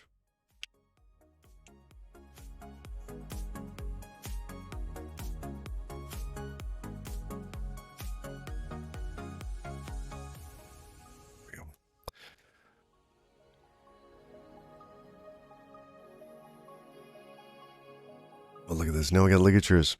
Boom, right there. Beautiful. And I wonder what the font, like the weight is on these.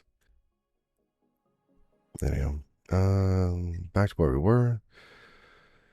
So in this one, 262.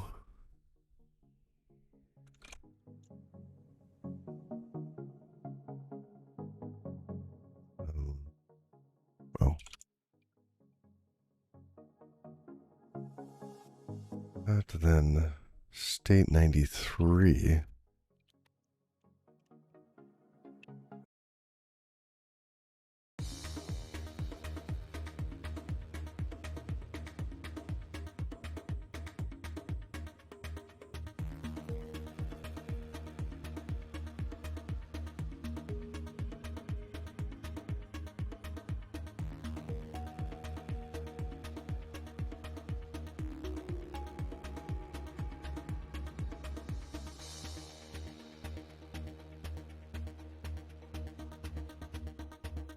All must be used. State 41.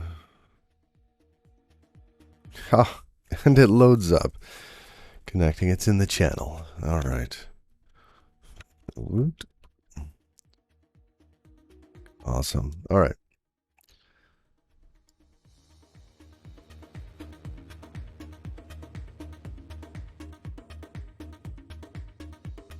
Lovely.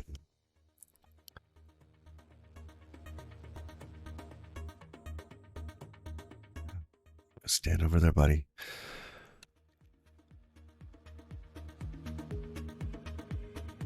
All right, now. Ooh.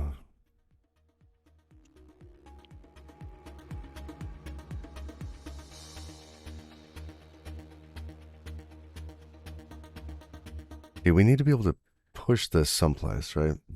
So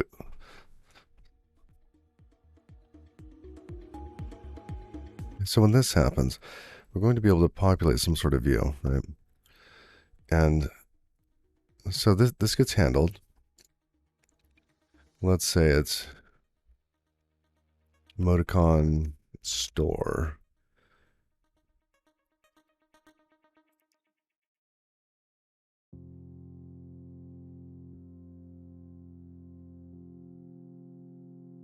Save or something, right? Save to DB.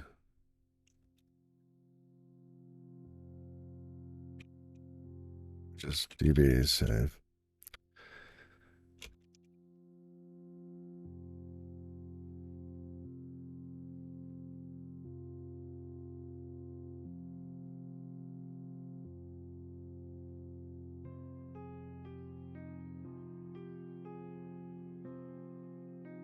Now, what are we going to be using for interacting with SQLite? I saw stuff like this one. Ergonomic wrapper for using SQLite from Rust. Right, create table, do all this cool stuff. Now there's also like SQLX.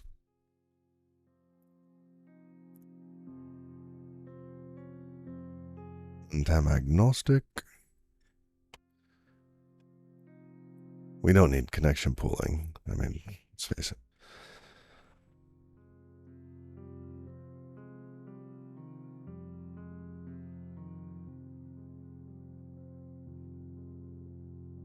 SQLite driver uses the libsqlite C library as SQLite as an embedded database.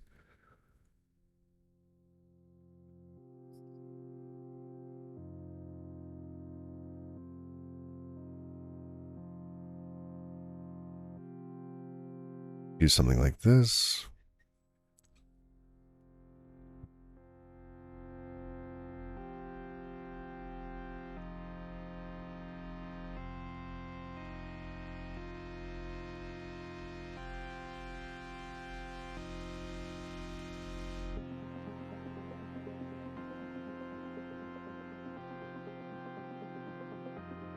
Oh, interesting. SQLite memory. I didn't know you could do that. That's neat.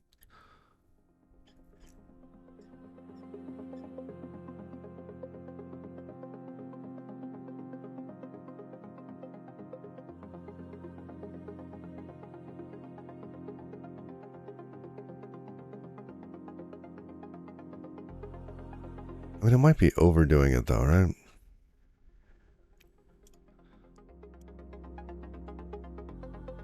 Why wouldn't we just use this? Well, let's go look at the APIs.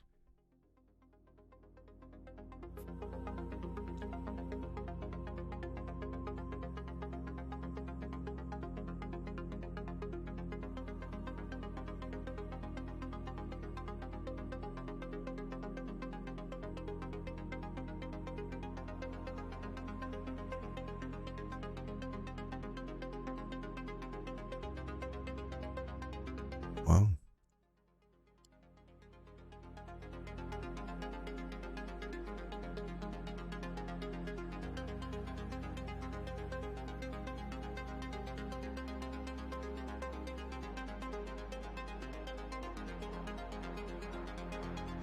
It's just straightforward, right? Just write your SQL, get your data.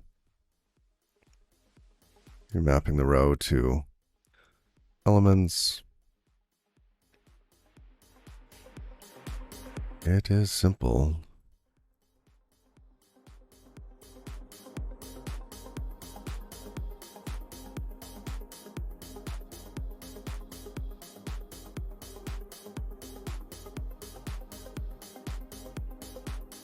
What about like a migration? How do we handle migrations for this?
Rust Q.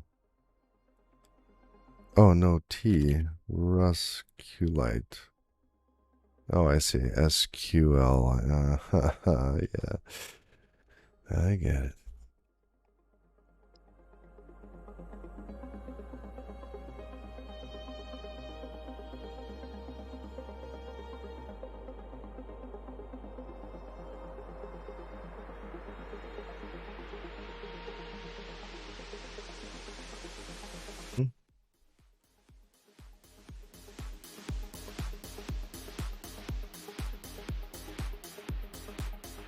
Rusculite. Oh,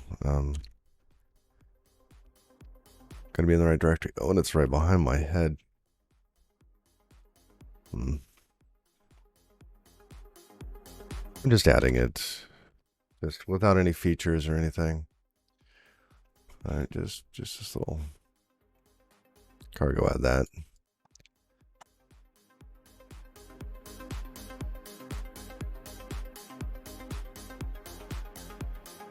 All right.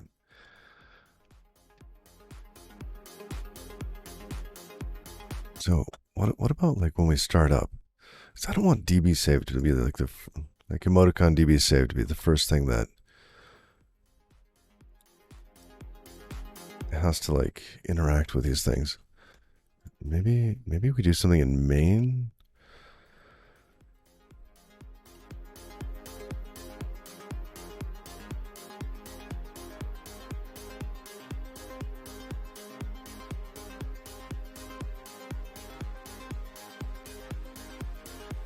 When we start up, we could just set up the DB real quick before we even get into starting the application.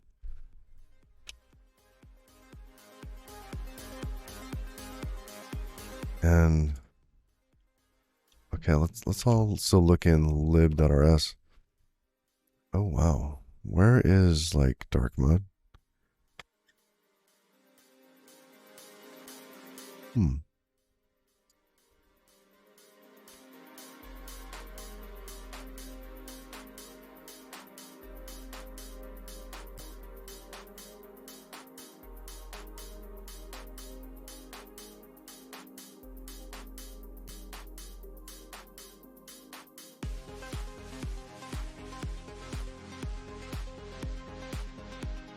What is this? 2,000 downloads per month? Looks like they hit version 1.0.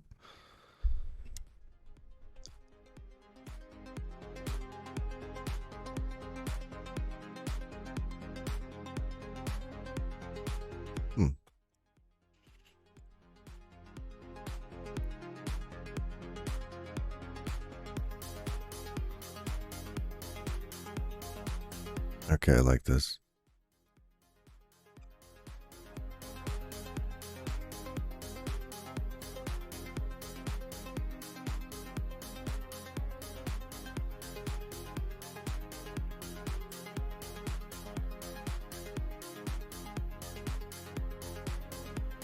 Also add that. Migration.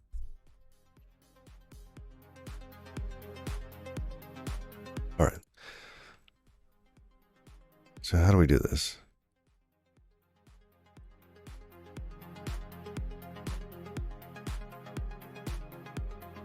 On your migrations, say, okay. Let's create a DB module.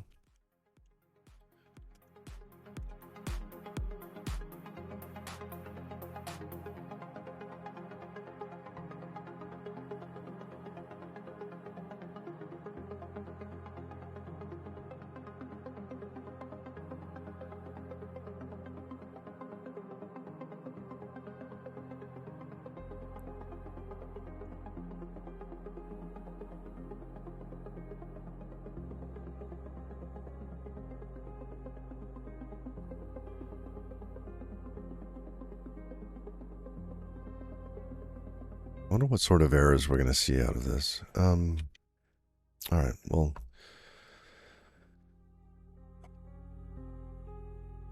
I don't want a connection in memory. Let's see.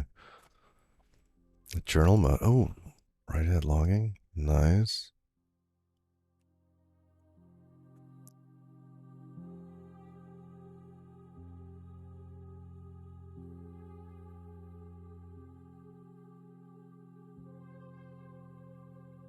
Examples.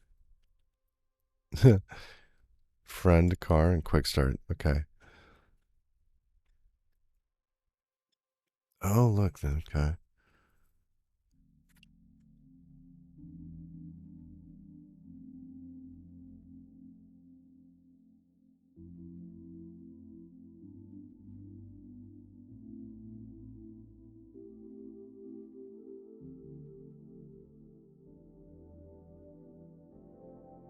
Hmm.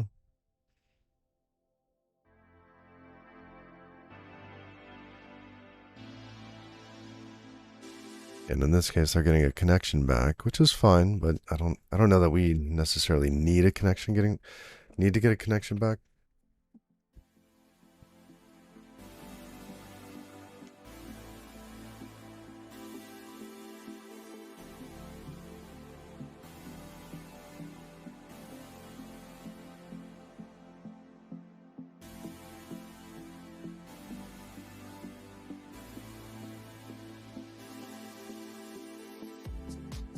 Friend card a sequel. Oh, that's neat. So you could have different files for that. Look at that. Okay, friend and car. So, too far. That's nice. So you could have them inline here, or you could have them as files.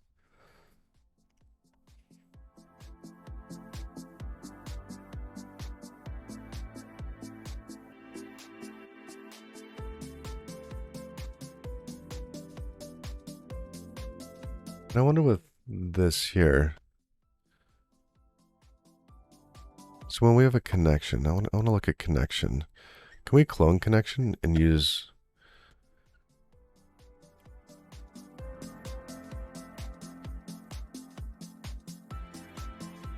it at multiple places at the same time?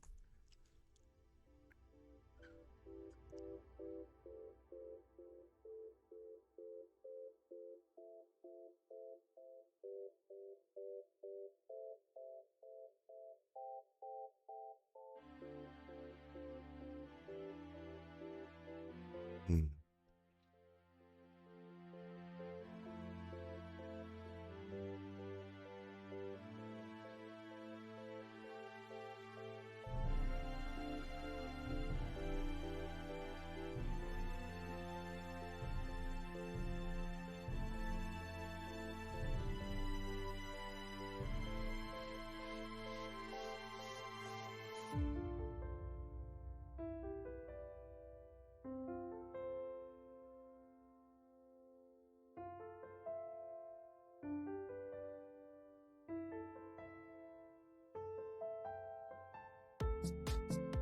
What I'm thinking about now is, do we end up with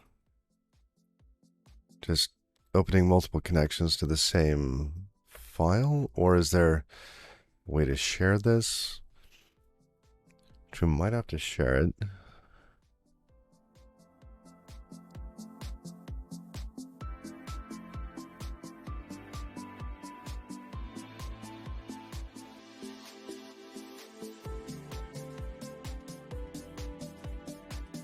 I want to go back to connection.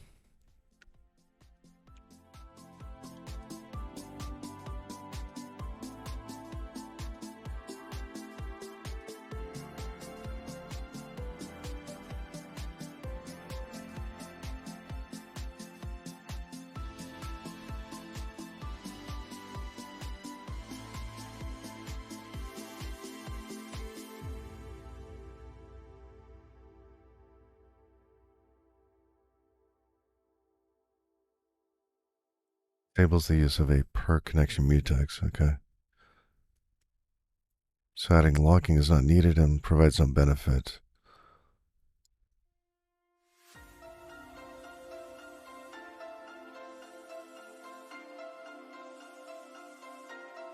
Hmm.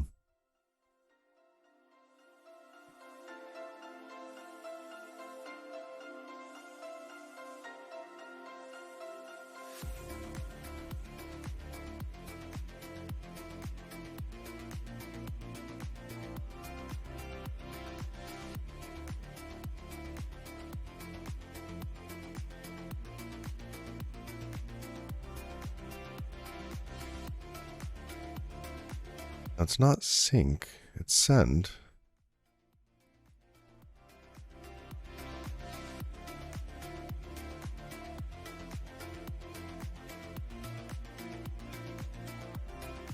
A new database connection will use a per connection mutex, a serialized threading mode in SQLite parlance.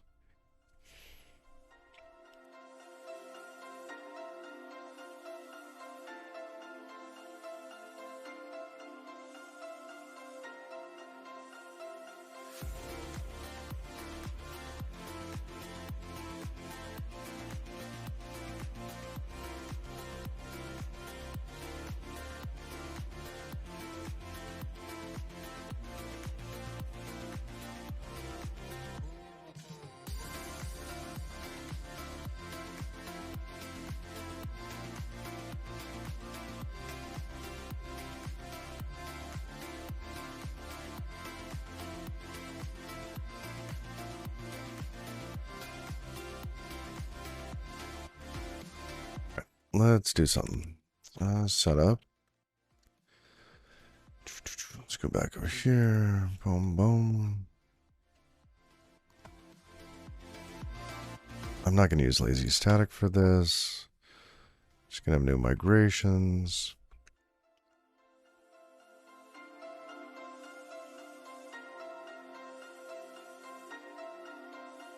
And this can get horribly huge if it needs to, and can get, cleaned up later.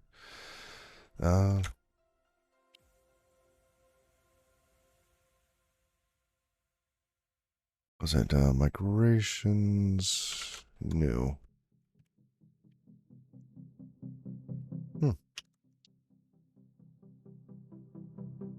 Right, then we give it a vector of m's.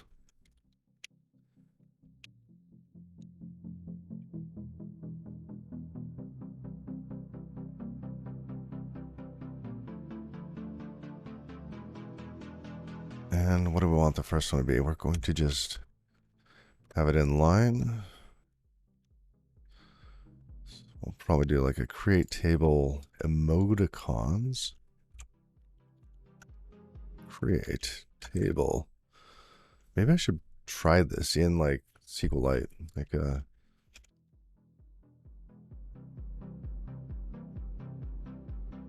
open foobar. Create table. Is it emoticons? Oh, and what do we need to have in an emoticon?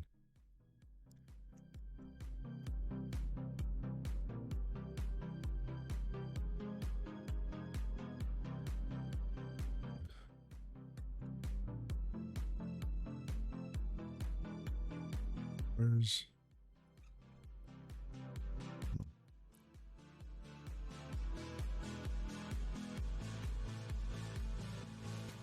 So, oh, we could split this and make this one.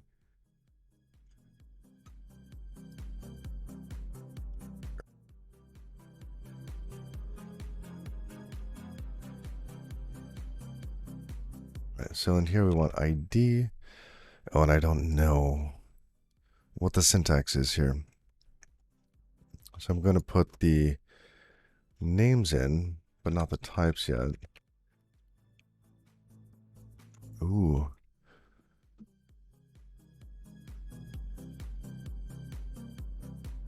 Oh, what do we do with the images?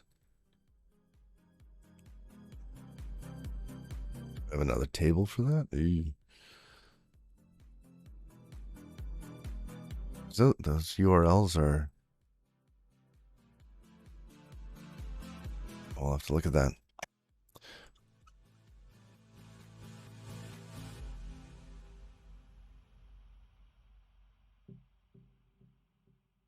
I don't think we actually need these? Because we have a template, right? Emoticon, v, blah, format, theme. I think we can skip the images piece.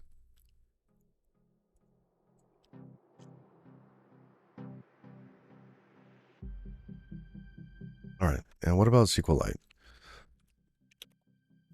Create table.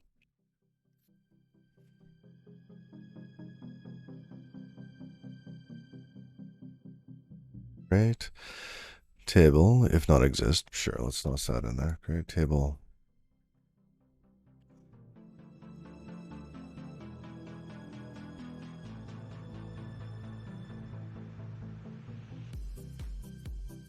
Schema name dot table name. So we're going to toss a table name in there as select statement. No. Then we have our column def over and over again, our table constraints and table options. Okay. Let's go to column def. So helpful. Type name, column name, type name, column constraint. Oh, this is so funny.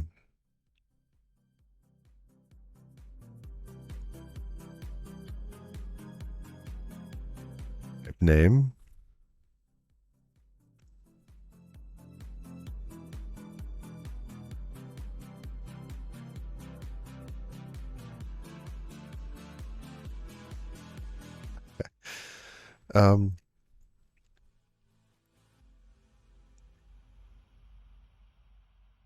What is it? What is the so our IDs are going to be the primary keys. Optionally,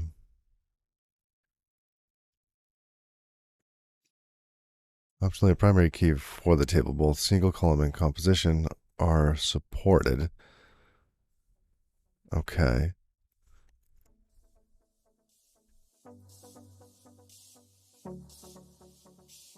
Ooh, column data types. Here we go.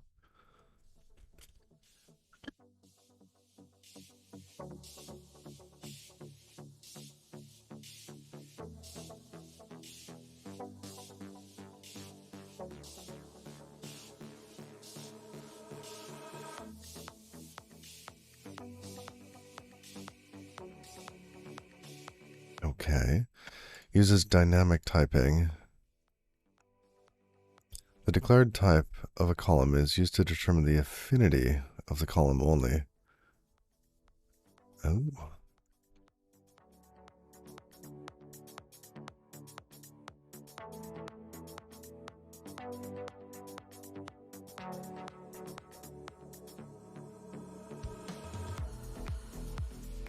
In order to maximize compatibility between SQLite and other database engines, okay.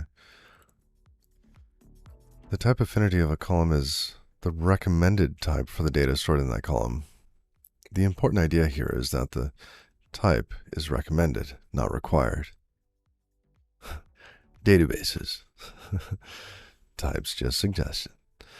Okay, any column. Wow. All right.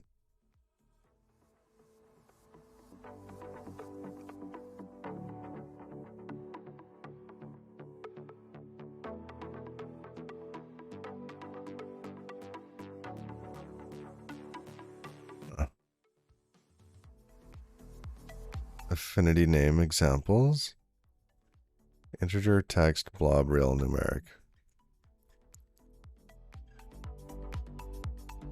All right. Well, you know, if the points don't matter, heck. So yeah, this is going to be text, text, text, text, text, text. Oh, and more text.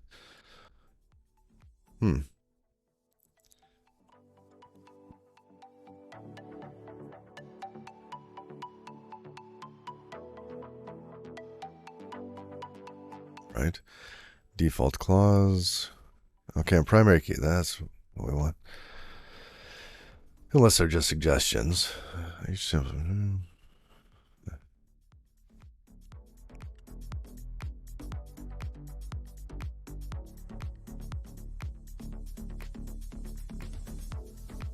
Or if, okay, each symbol, If the keyword primary key are added to the column definition, then the primary key for the table consists of that single column, which is fine for us.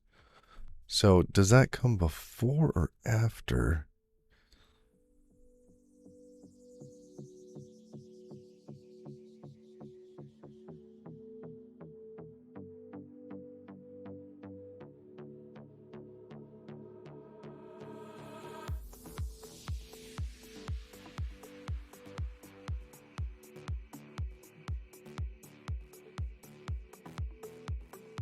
Okay, so it's like A, B, primary key.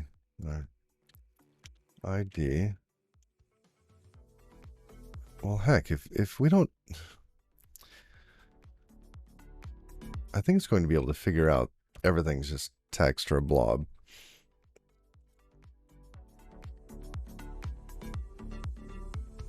So we either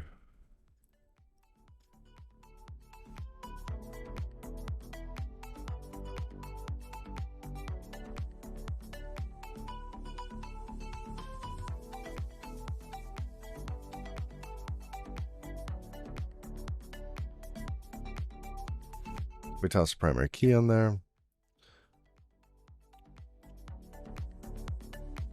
Okay. Now, should we do text afterwards? Here, let's. Yeah. I know you're gonna fail on this. It's okay. It's okay.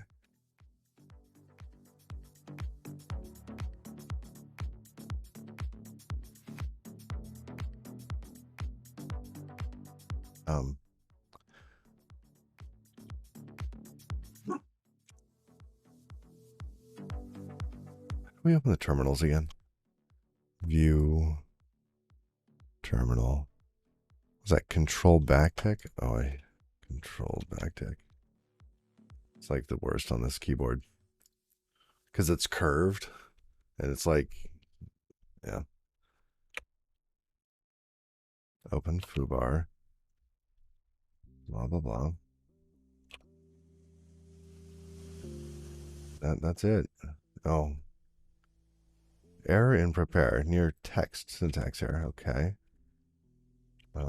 Let's put text first. ID. Oh, was I supposed to have like a? Okay. Okay, that worked. All right.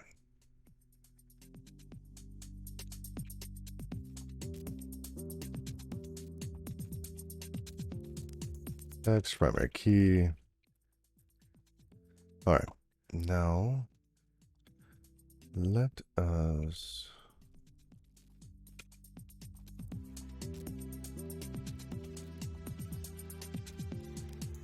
We want name. You know what? Name. I'm not going to put images in there. I don't, because we're going to use the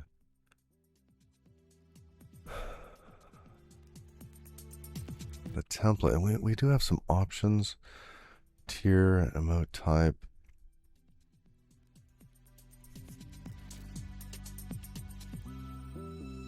Yeah, who knows how that's going to serialize. I wonder if this is going to be like really quick serialization. I wonder if we could just store like.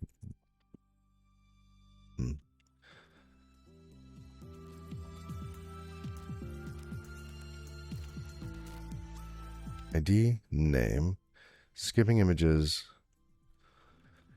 tier, emoticon type, emoticon set ID. I don't think I want those, but format, scale, and theme.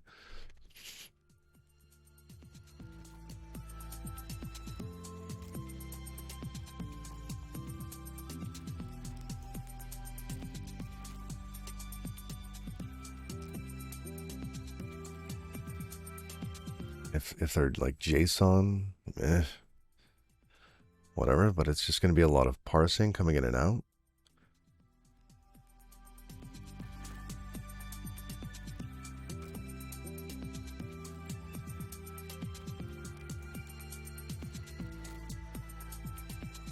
If they add another scale, I don't want to have like columns for scale, like has scale 1, has scale 2, has scale 3.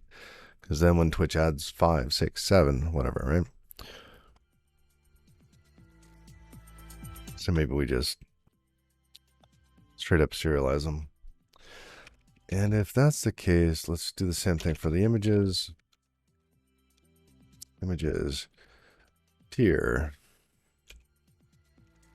emote type.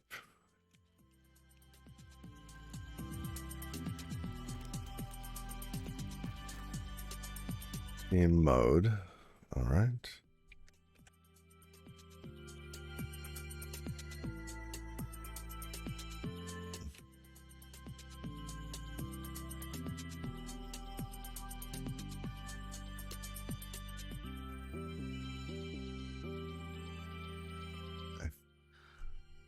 So we have our migration up.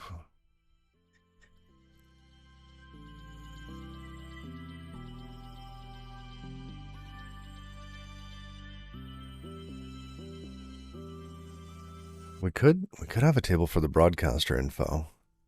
That's possible. Oh, and thank you, Dungeoneer3, for that follow.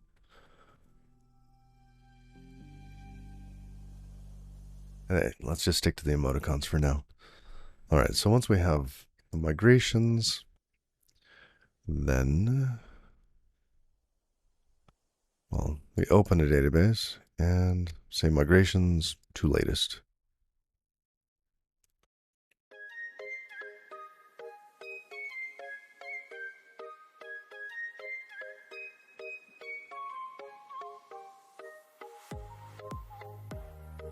Let's call this init. It's going to break something else, right? Nope. Okay.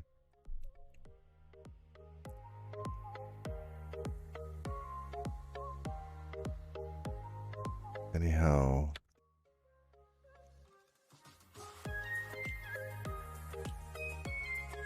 Connection. Oops, I forgot my...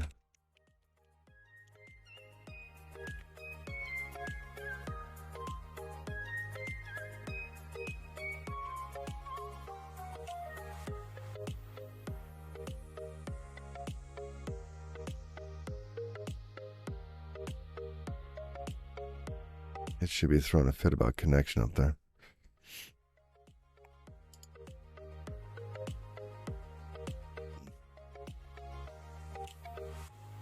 That's what's going on. So if I click... Sometimes I think the mode in this is simulated Vim is changing. Either that or I'm clicking something or doing something that changes it in Visual Studio. I'm not sure what it is, though.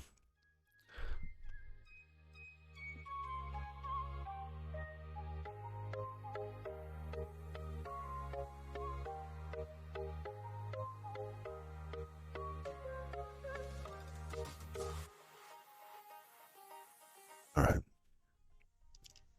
And connection open. Then we just give it a file path. Sure.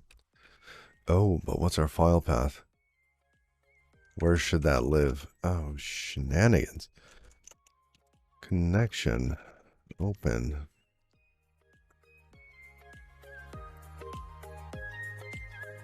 Yes. Oh, we need a path.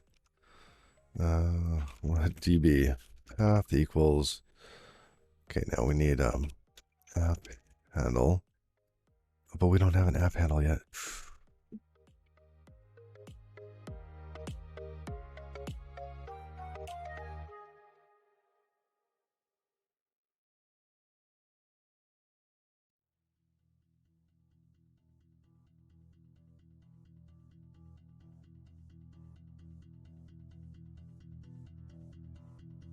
Path resolver dot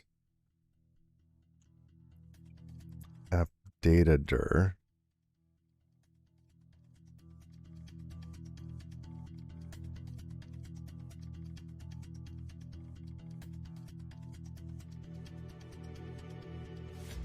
Okay.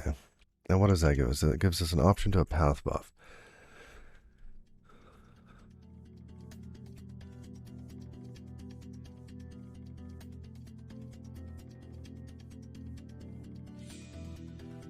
or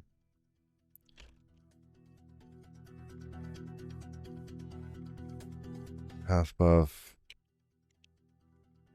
Well,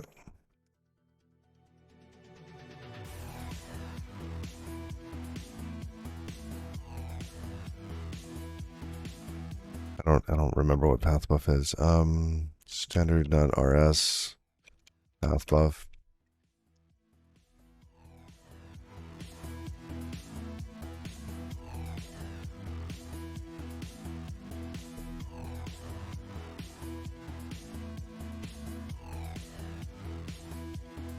Does it implement default? It does.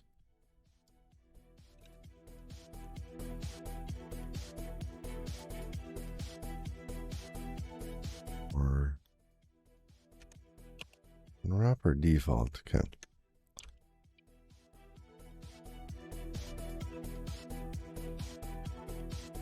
Patatas del Papa. Happy Thursday. How you doing?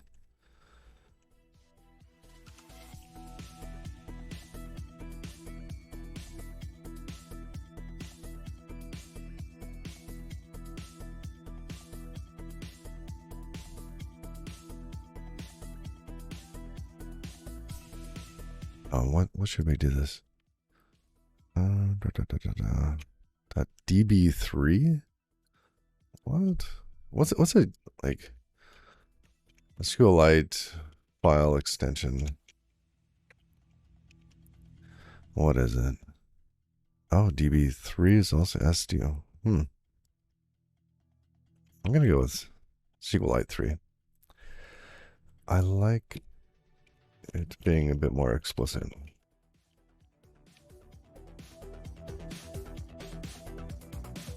All right, then we open. But what? No, what?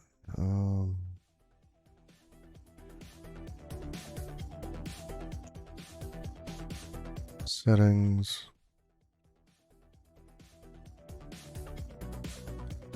Comma H. That's what I want. So path. All right.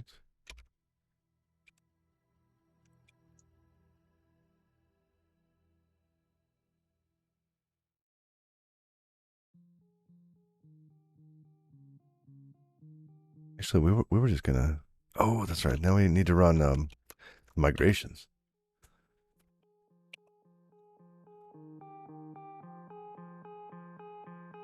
All right, migrations run. Let's see, .2 latest.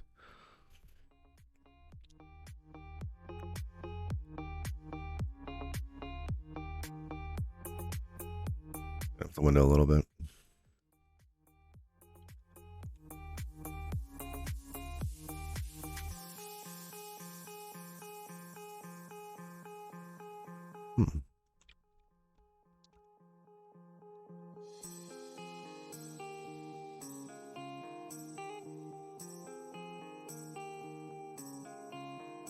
Right, so we create that, put it all together, boom, done. And now we've got a connection. Okay, but what do we do with said connection?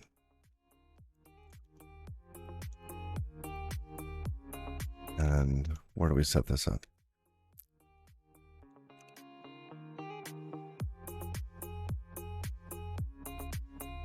You know what I think is getting me? Is when I go between files, each file has its own mode. Oh, wow. I want like a global mode.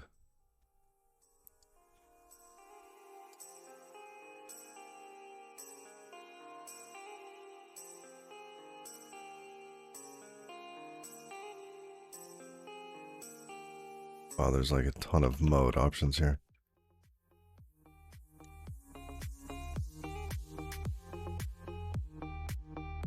Yeah.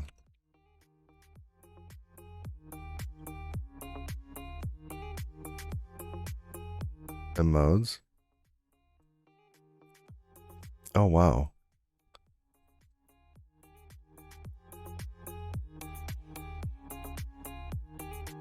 here's the settings. Goody.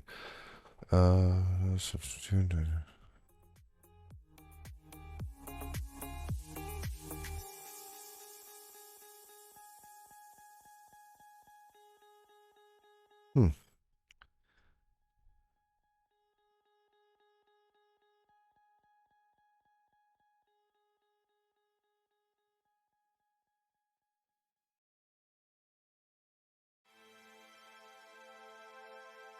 Like Vim Surround. I use that all the time. Commentary. I use that. All right. I don't see it. Just have to pay attention to it.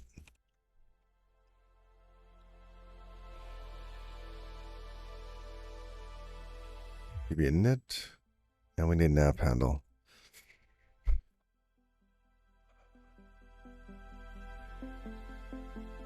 We don't have an app handle yet. App handles happen in here.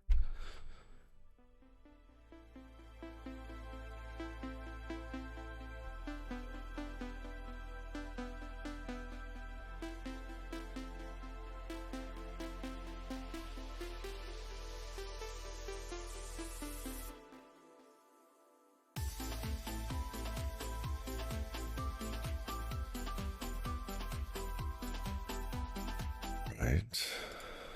So we could put that down in there.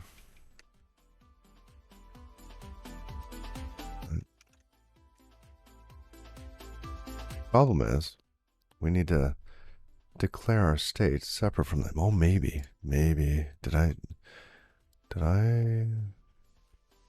We don't want events. We want state. And I set the state at any point. Or does it have to be, do I have to say manage ahead of time? API. Let's see. I think I have the state here. But we want an app handle.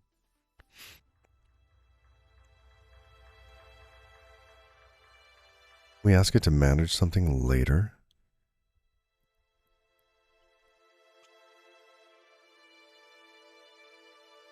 Builder, manager. State manager. No, you can just get.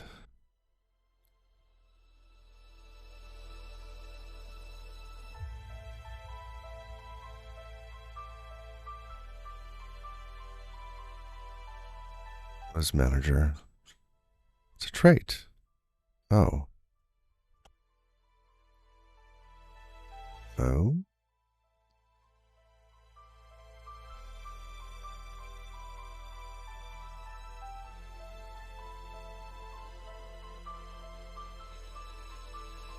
Manage state can be retrieved by any command handler via state guard.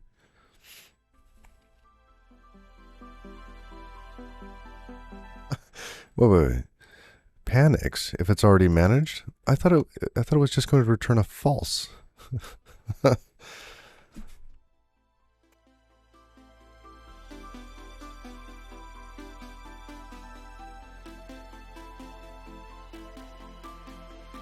Hey, have I been doing this maybe a little wrong? Like I could have these initialized without the options. By just not calling manage here, I could, because I think app handle implements manager. And if that's the case, we should be able to call manage on it. And what is once global? Listen to a global event once only. Oh.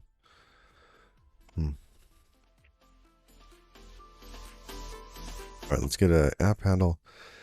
So here's app handle, trait implementations, manager. Boom. Okay.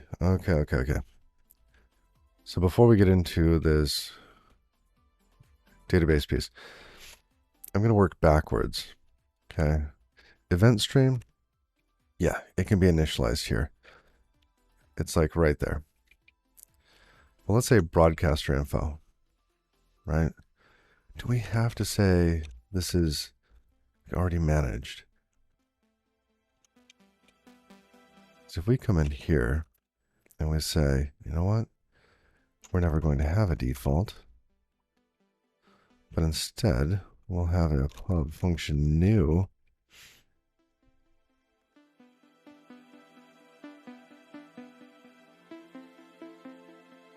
Data.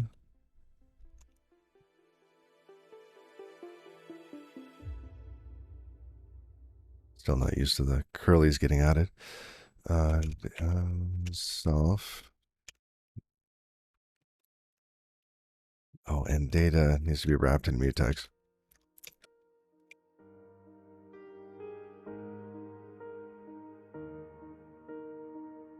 No, this is, we will never change this. We don't need the mutex now. Oh, look at this. Only if this works.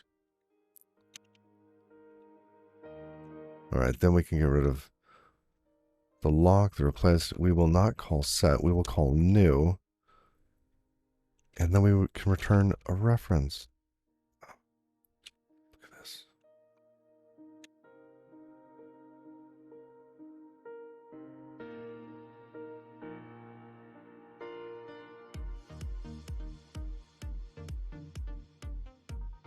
Or just make this public.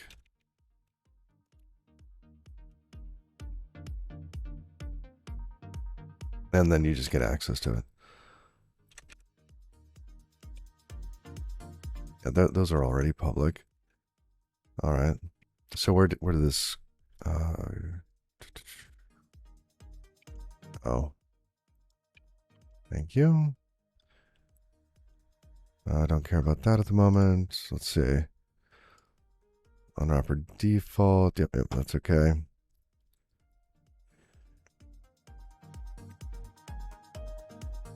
Here. So in this case, app state, broadcaster info, dot data dot ID.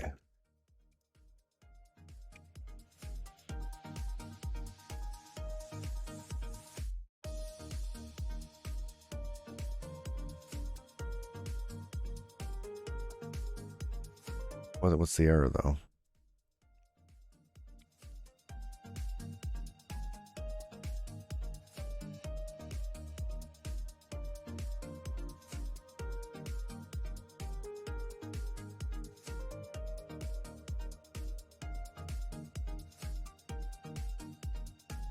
Oh.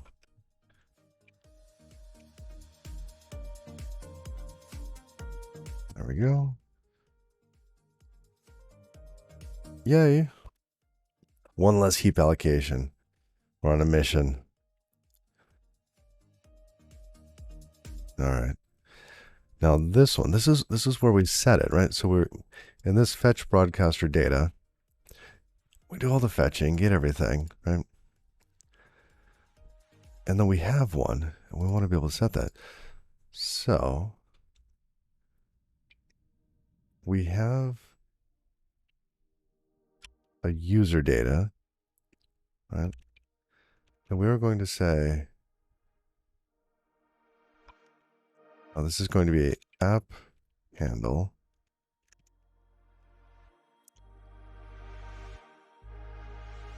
managed. Then we give the state here that it's going to start managing.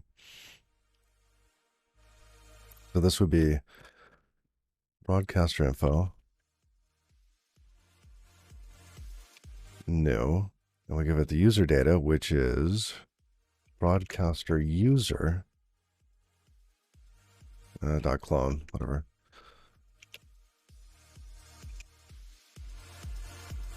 Come on.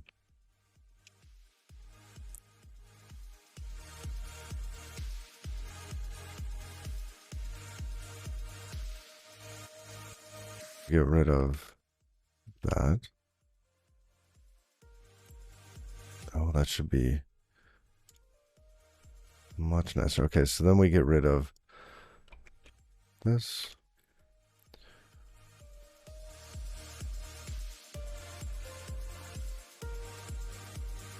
Oh, and this is, okay, that's still okay. Oh, that is so much nicer. Each one of, okay, that's a good learning.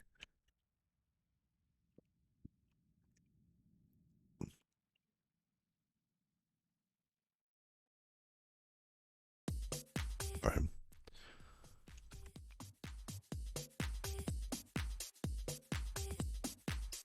We're going to go back into state here. And I'm going to change some of this. Okay.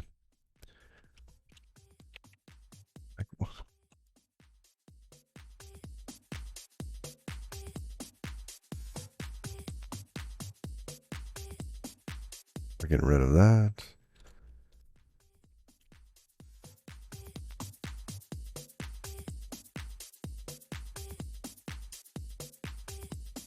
That we're just going to convert this into a new.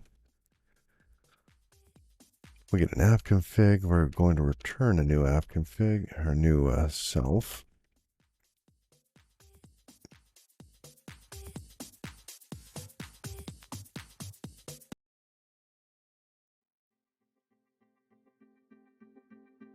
Self data. All right. And here.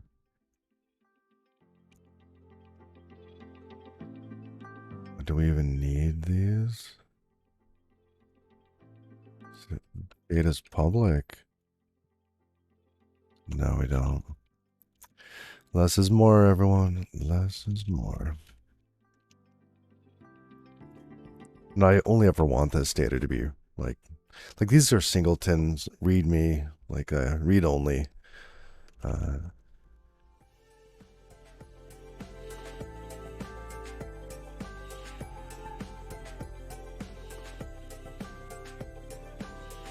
Get rid of that.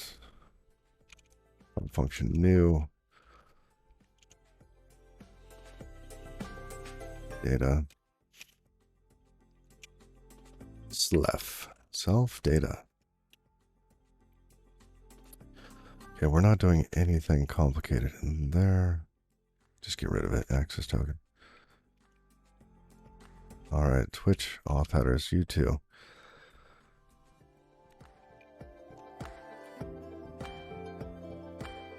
Oh, and we need to return that.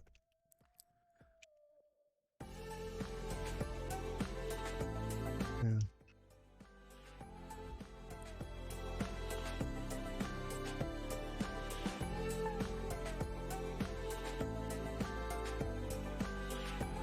I wonder. I'm still thinking about the saving thing. Okay, no.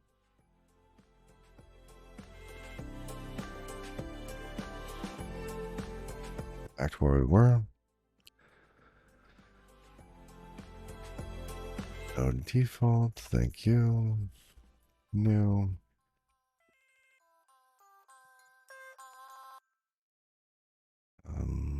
Self data.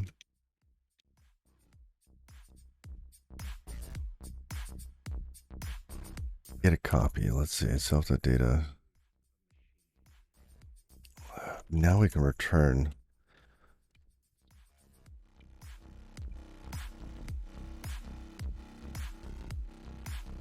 Reference to that.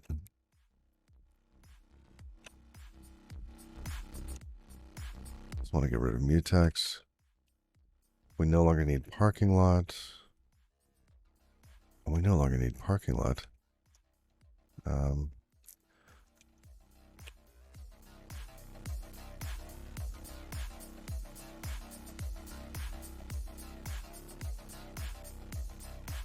Tommel. Let's see. Tommel. Even better, Tommel. This one's got a little rust icon. Look at that.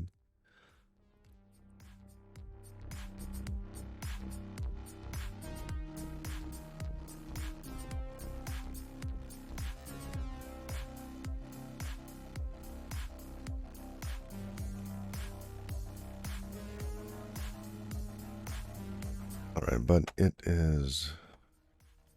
Sure, it's fine.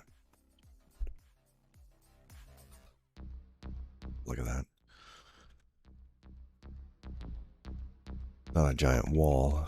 Author is you. Okay, let's bump this up. I'll say it's version 0.1 Tauri app. Which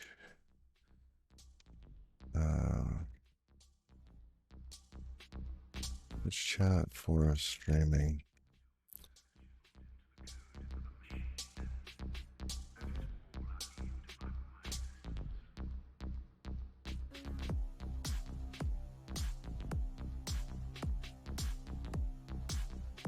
License MIT and Apache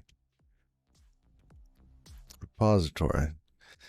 I might as well fill this in. I mean, we're right here. Twitch voices, summary.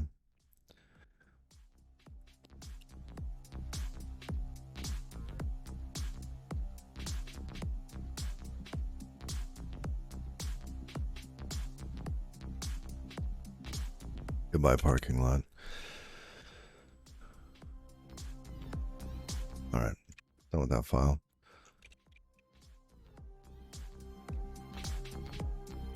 Okay, now we're left with all of the other problems that are now in this file. Let's start at the top. Data dot, let's see, because now we have that. Now we just ask for access token, right? Access token should be off of that. Access token. Oh, they're not public. Okay, what else? Those are public. Just check. Oh, this one. Path headers. Pub.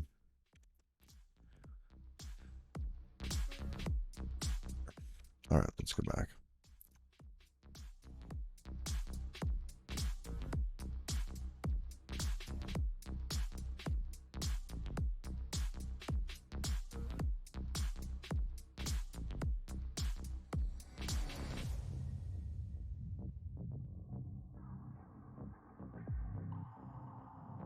All right. Now we have to set this, and it's going to be app handle.manage.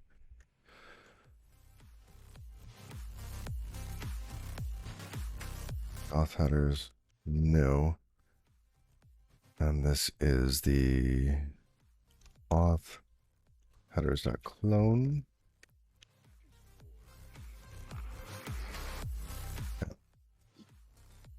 Get rid of that.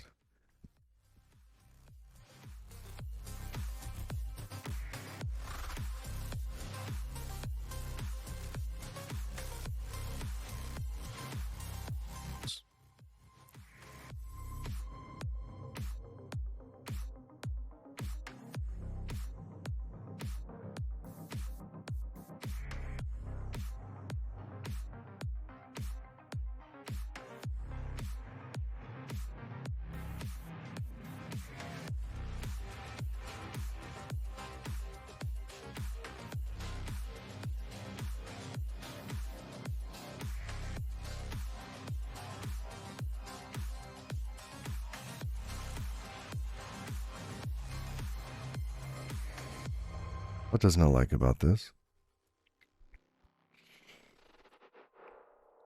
Oh, it wants its own copy. Sure.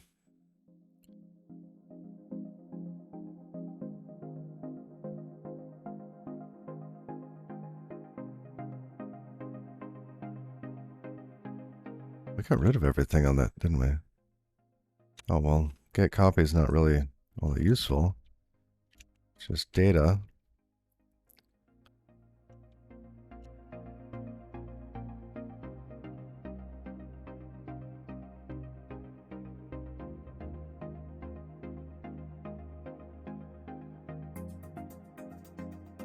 Next, we've got, oh, it's right behind my head.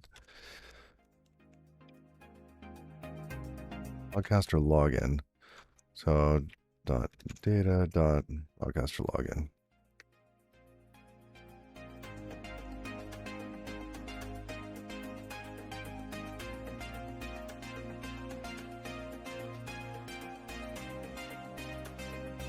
Copy 166.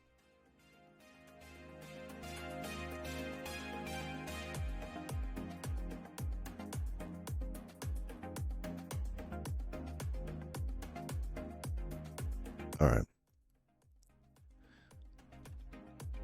Sending, right? And let's make that a little wider. How's the font size? It's a little smaller than it had been. I'm not sure if that's affecting things. So it's still comfortable to read.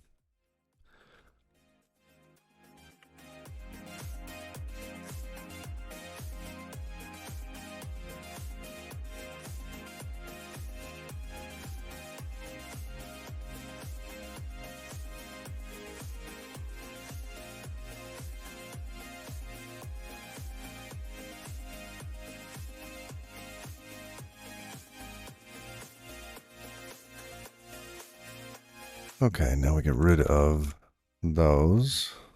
Oh, that is so much better. So much cleaner.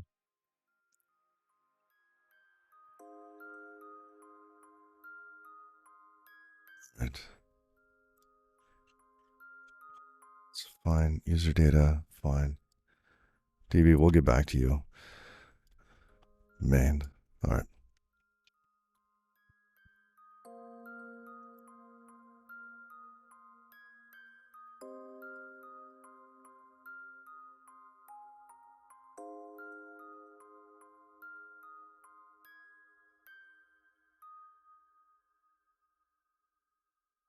So the piece that I'm a little iffy on is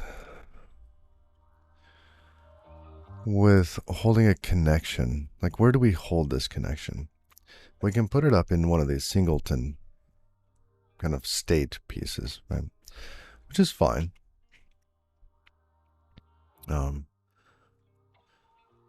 Will we need to wrap it in a mutex, though? I don't know.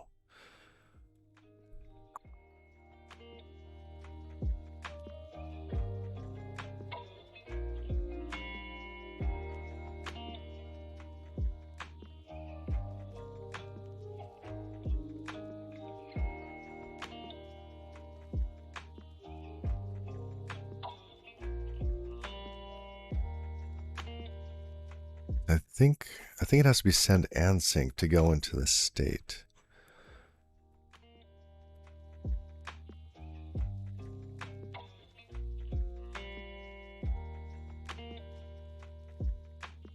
Because our other pieces of data are not mutable, they're fine in there. But if we needed to mutate it, I don't, we might be okay. Let's try it without, see what happens.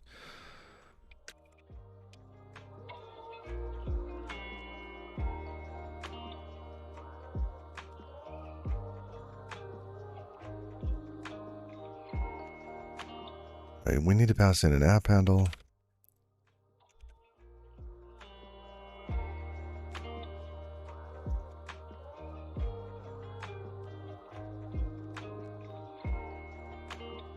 Can we just take a reference to it?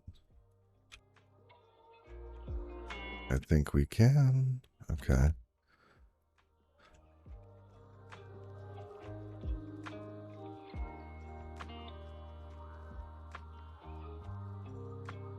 Supported M. Well, M's right there. It is used. It's right there.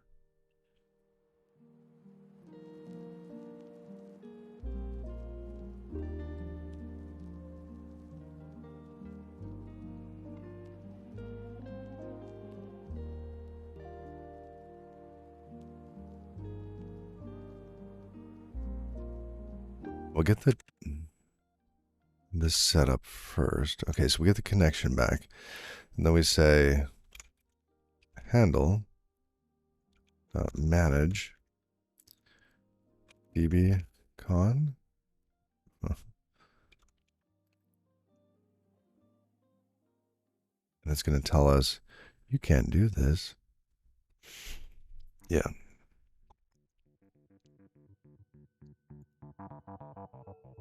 Okay.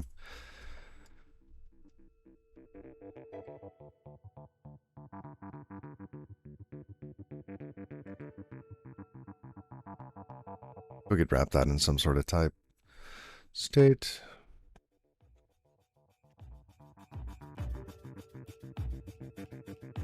I don't know. Let's not be too clever.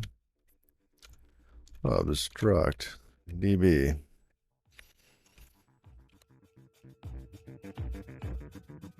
Connection. Standard sync mutex is fine. Oh.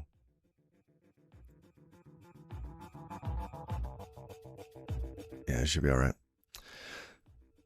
And we want connection in there.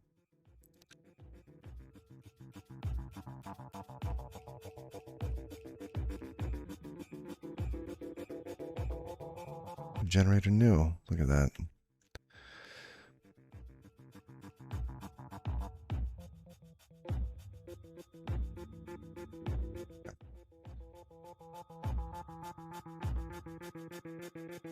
Got a little connection.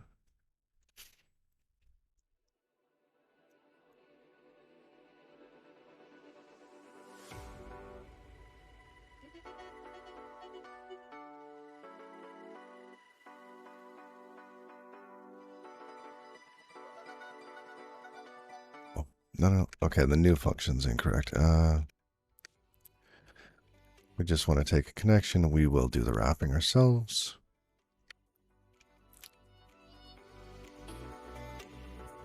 There we go.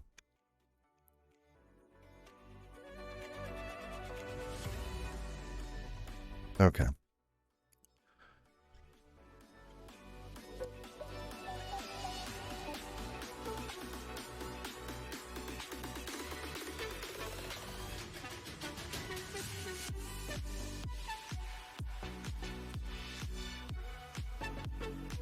Oops.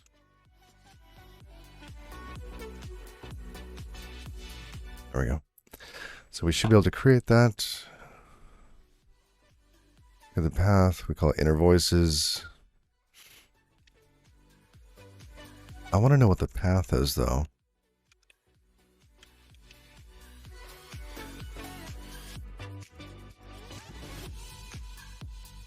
You know what we don't have in this is some sort of logger.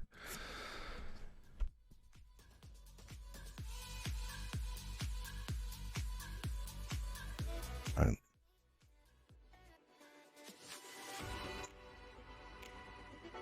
You. Oh, that's right. Good.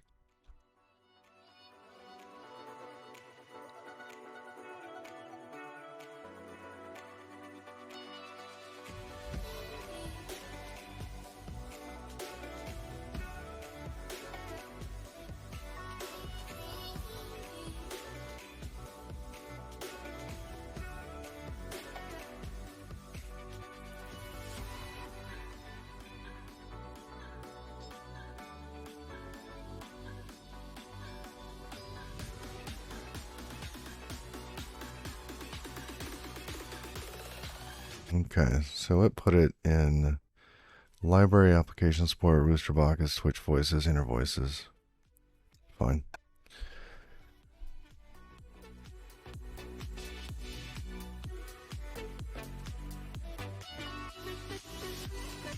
I wonder, can I move? I want to move this. Like over there.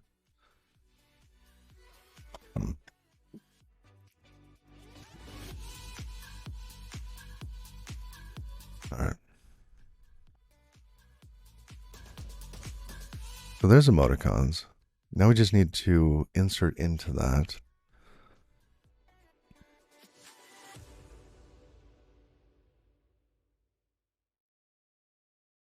And when we go to save and do the save,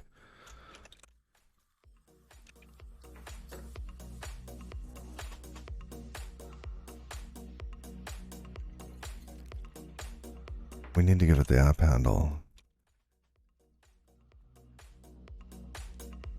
Or the DB connection. Either one.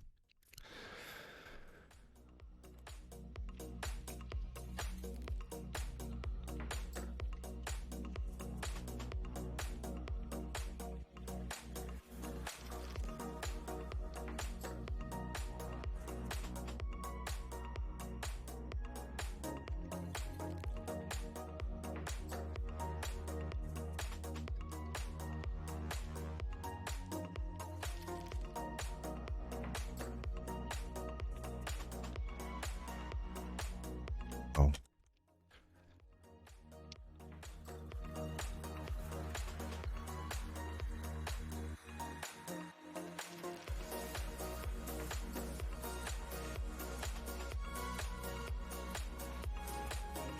And then we will pass the DB into this. We could just give it a connection.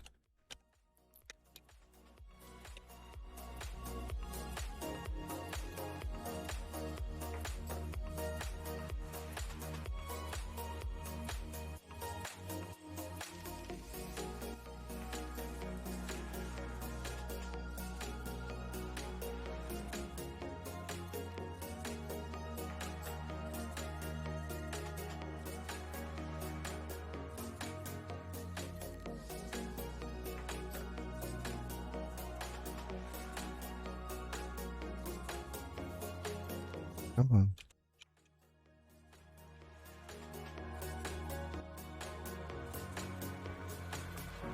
Huh. What's the problem?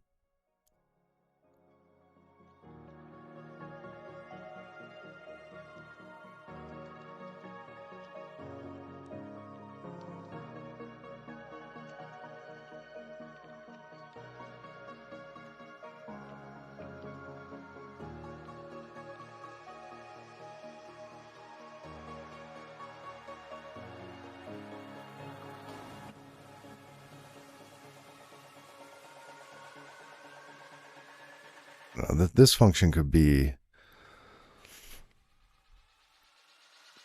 this could be over in the database file. I don't know.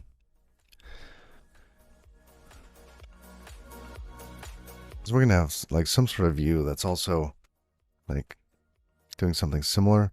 And it feels weird to have it in multiple places. So maybe we do the actual like DB heavy stuff, like inserting whatever over there.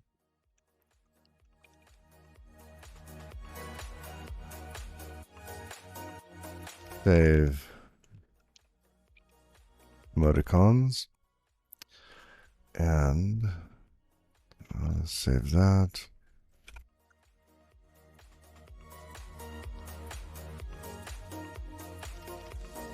That's weird.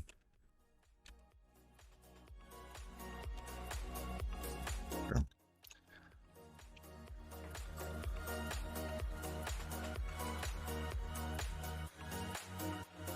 I could just say con, here is con.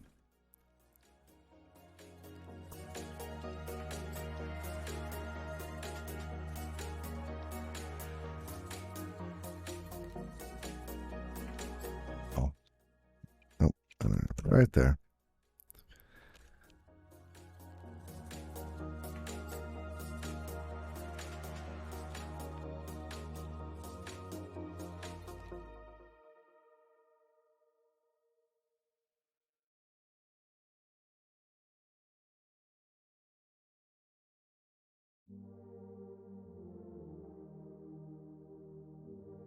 What? Yes.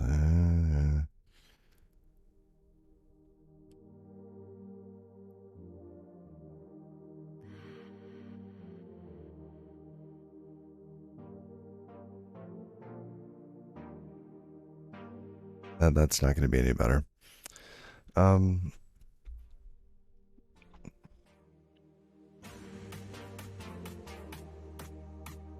know, I think this is just going to be a common pattern. So maybe inside of each one of our calls here, maybe I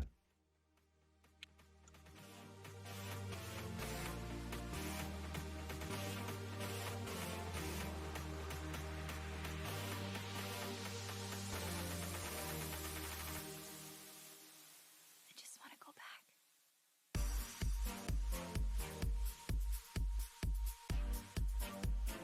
and then we do stuff in there.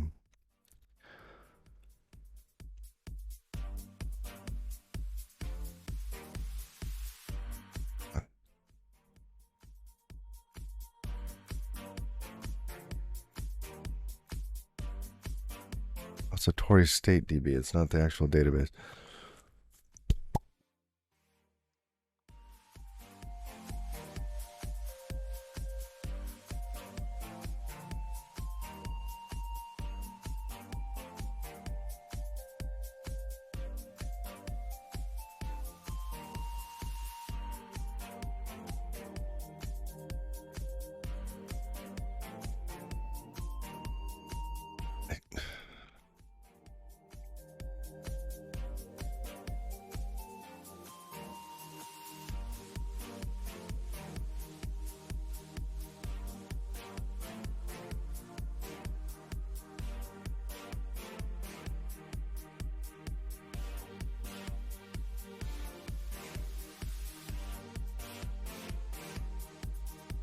We'll just remove that, remove that. Oh, I see. It doesn't know what this one is. Yeah, qualify it. Tauri state.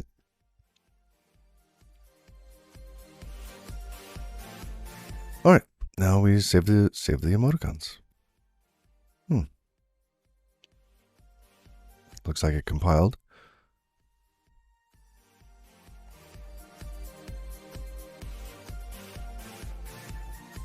Connect Twitch, emoticons, save emoticons. All right, so now we're going to have this giant list of emoticons. What do we want to do with it? How do we insert? I just want to go back.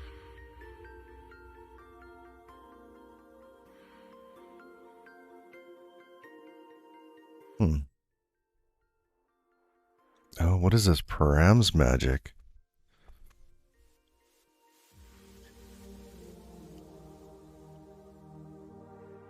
Ooh, fancy. All right, we're going to have to try that out. I have no idea what that's going to do.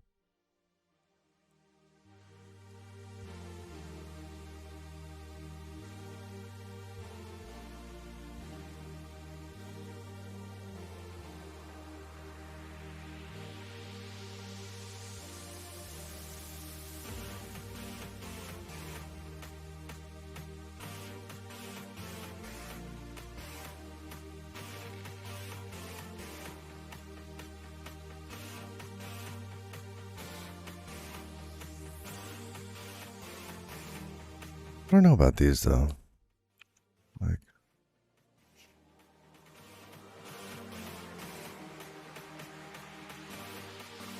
Like the idea.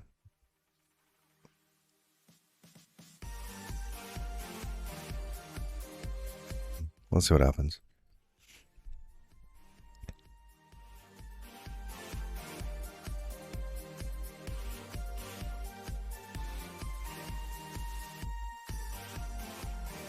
All right, but how do I toss like the full on object? Okay, so what is this params thing?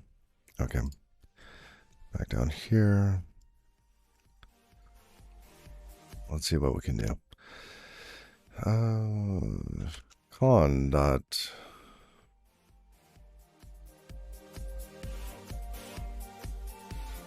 It should be db, shouldn't it? Db. db dot con dot lock dot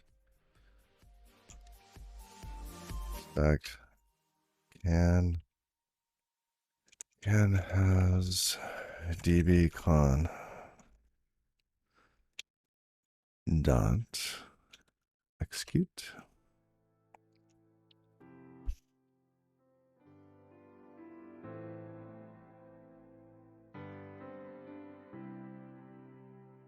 Insert into what did we call it? Emoticons.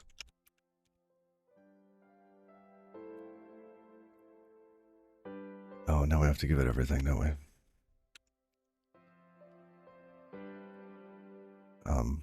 ID, name, images, tier, emote type, emote set ID, format, scale.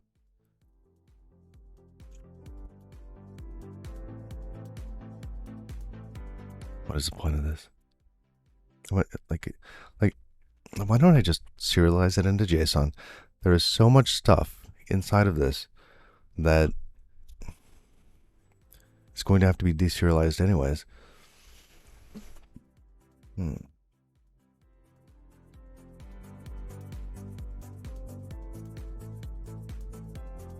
This is just a place to store it.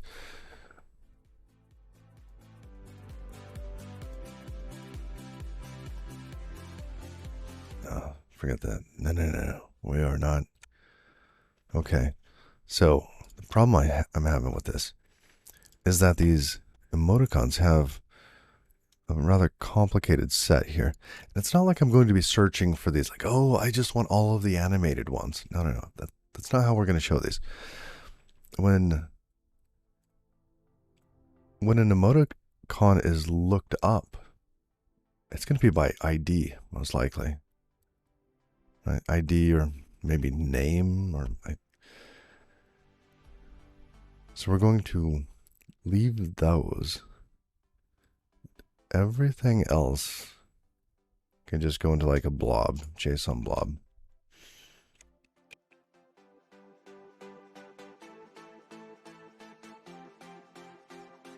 JSON.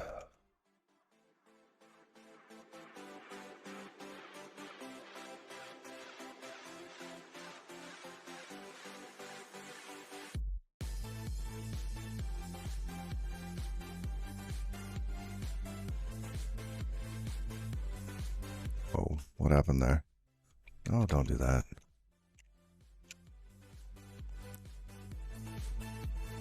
All right. Then we come down to here, ID, name, JSON, right?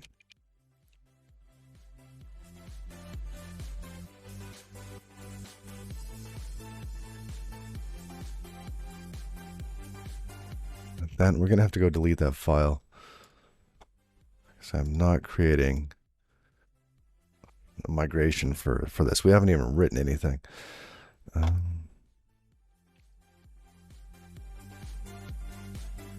Right.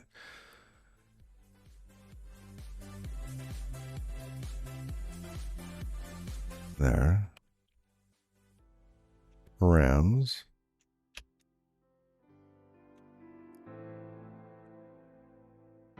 And this would be in a loop, right? Oh, you know what? Let on equals after the expect con.execute or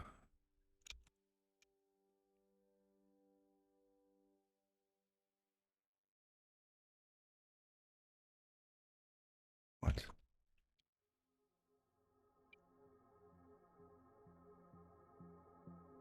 What did I miss there? Oh, shoot. Okay. And the first one's going to be emoticon.id, name, and then we will do some sort of like a to.json or something. Do we have that already set up? Saturday JSON. Yes, thank you.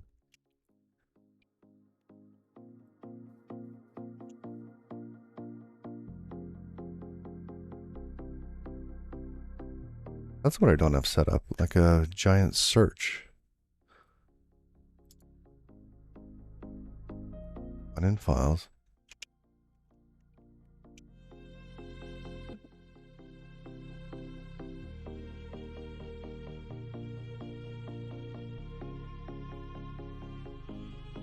Yeah, here it's all deserialization. When what we want is probably serialization. And if we really cared, we would change the serialization to something that was efficient.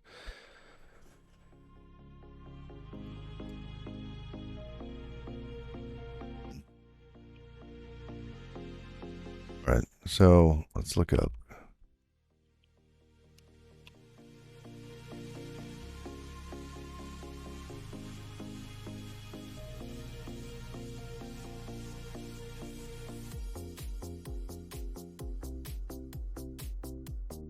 Slice.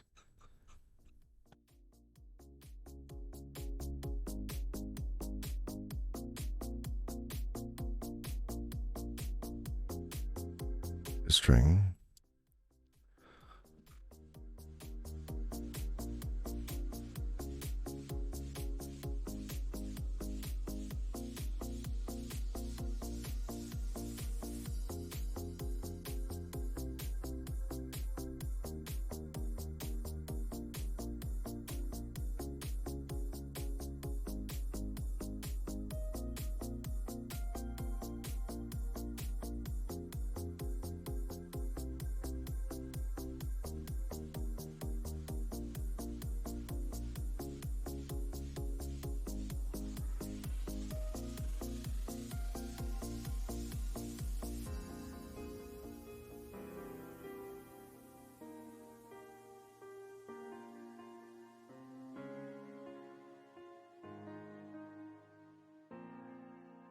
No, serialize not satisfied.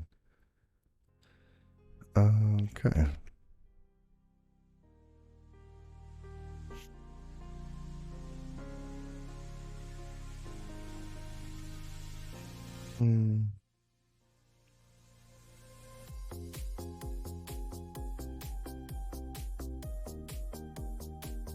I was trying to remember my key shortcut on that.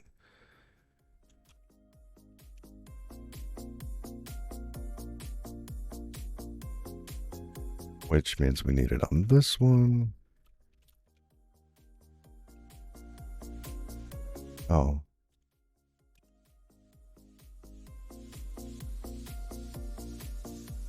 Okay.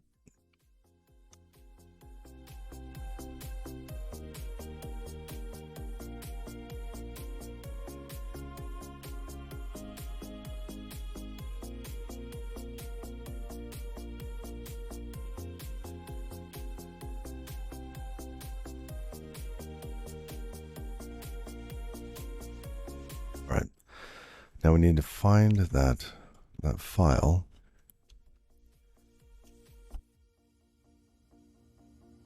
Oh.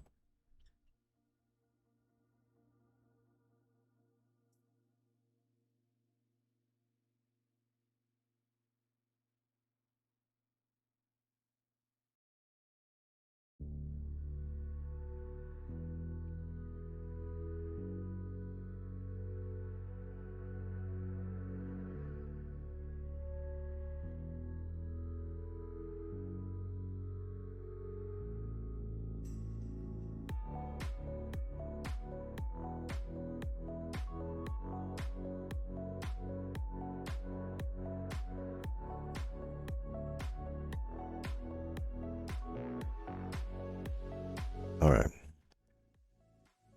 I'm surprised that it kind of worked.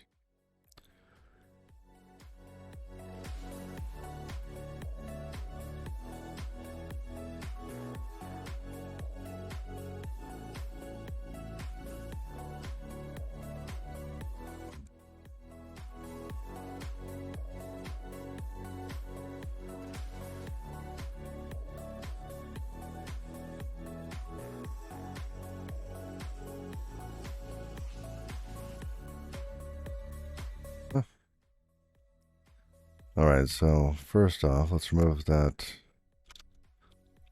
TML file.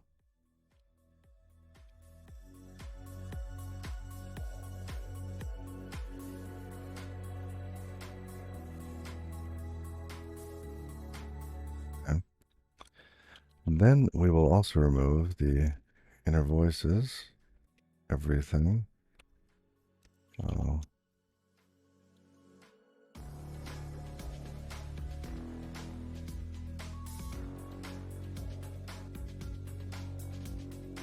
All right, it's gone. Run it again, please.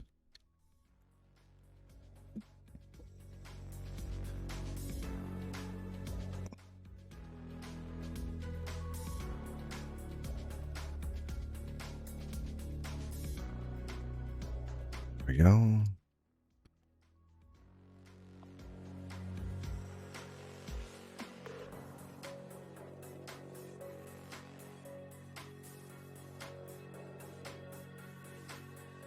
Nice. Okay, so now we have a data store. So coming back to our event model, we're very close to having like emoticons here available. I think they more or less are. So now we can have JavaScript actually ask for them. All right.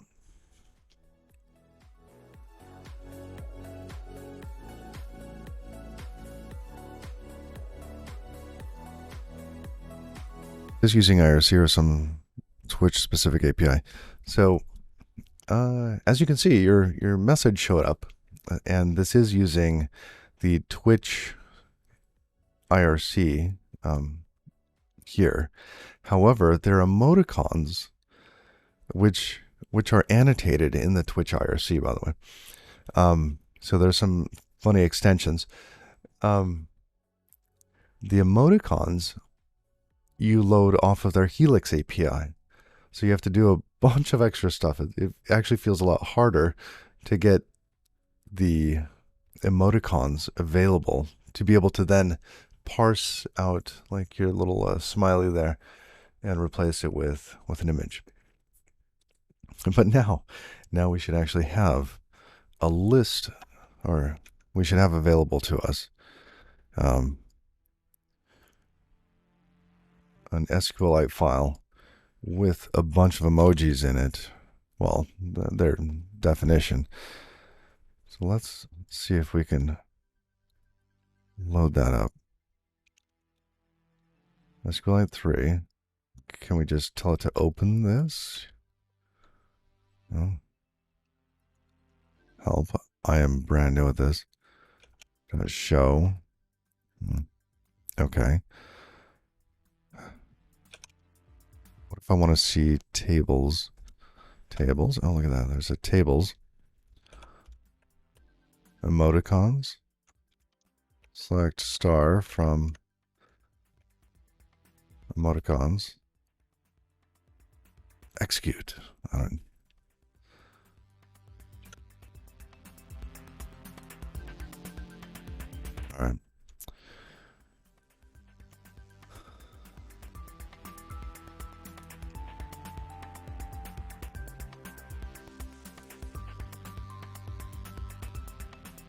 There's also that semi-popular plugin which adds more emojis. Another can of worms. Yes. And I was thinking about that too. Was it Better TV? Better BETTER TV? I think we even have some set up on this.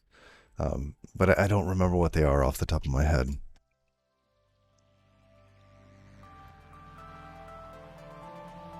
All right. Now, why did the... How do you run a query? It didn't like my...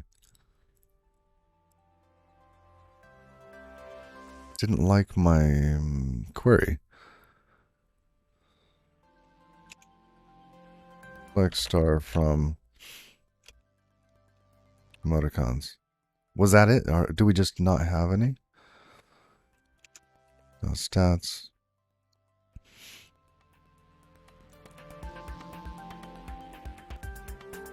Do I have to like tell it to use or something?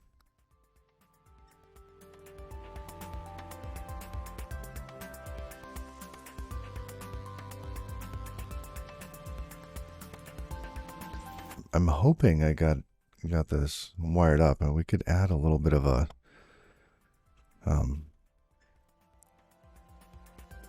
here. We got to save emoticons. We're doing this over and over again. Oh, maybe something's going wrong here.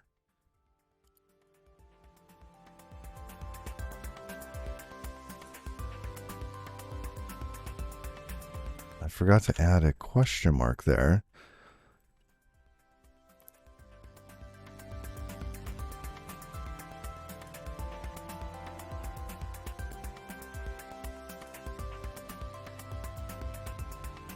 All right, we're in the channel. We should have gotten something.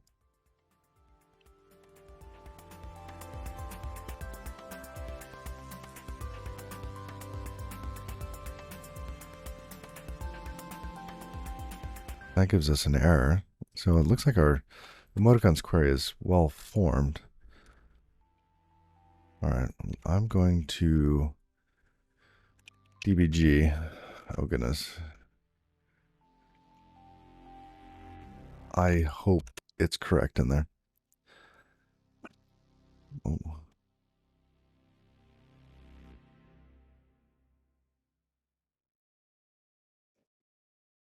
Yeah, we got a bunch of emoticons.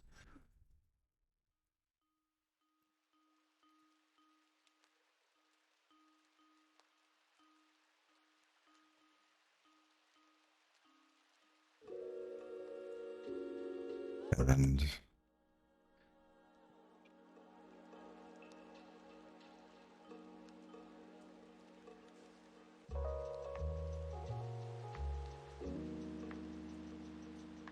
feel like I missed something fundamental.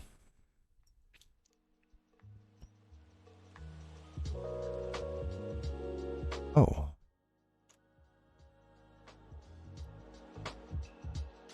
Why is there only one?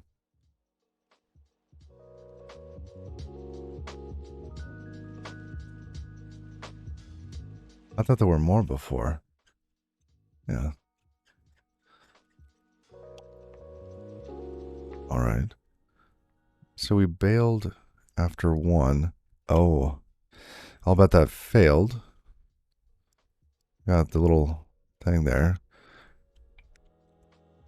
And we're not propagating this. So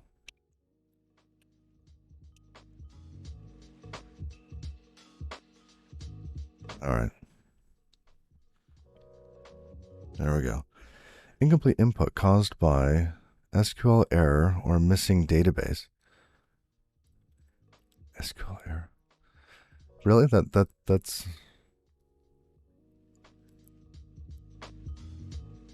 okay. All right.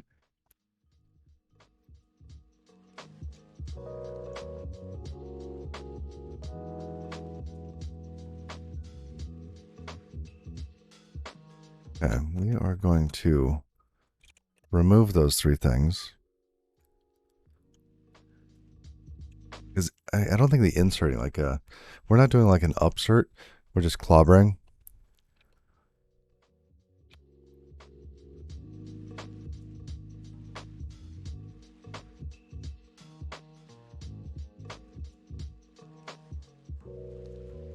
Yeah.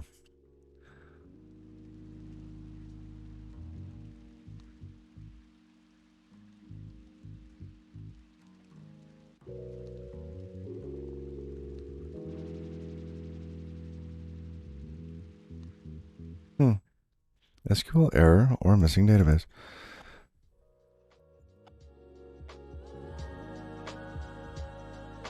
Well, I appreciate the error message. I just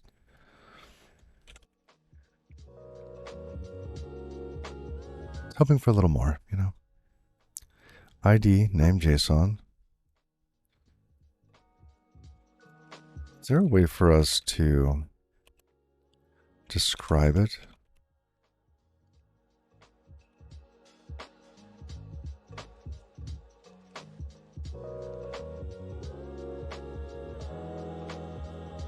let's say I wanted to see what the tables were.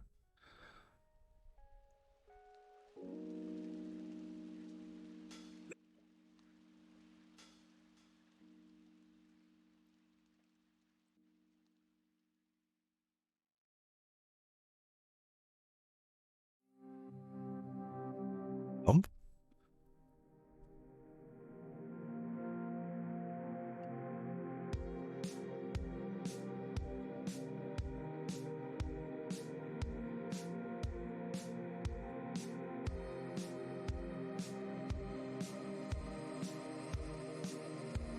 That seems okay.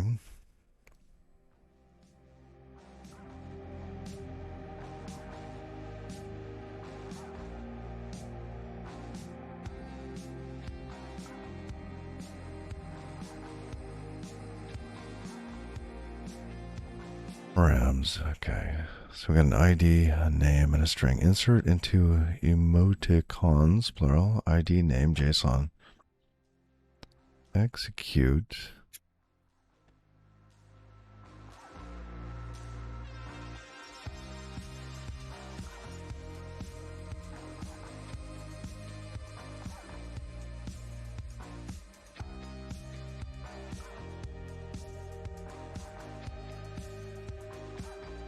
All right, let's go.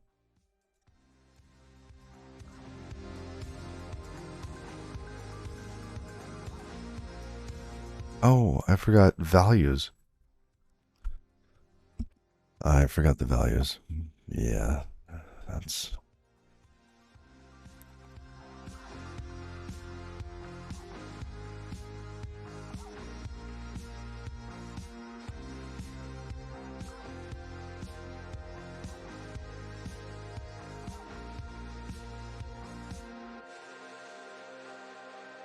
And what sort of syntax were they using there? Just question mark 1, question mark 2, question mark 3.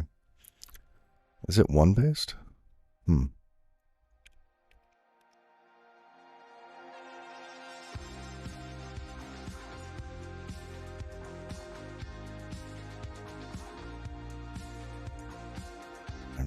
Now, if this works the first time, it'll probably be okay. But what happens if we can't insert again, right? Or if the ID is the same? Will it clobber it? Let's try it. Let's try. Close that. Now we should have select star from emoticons. There it is. Okay. So we have ID,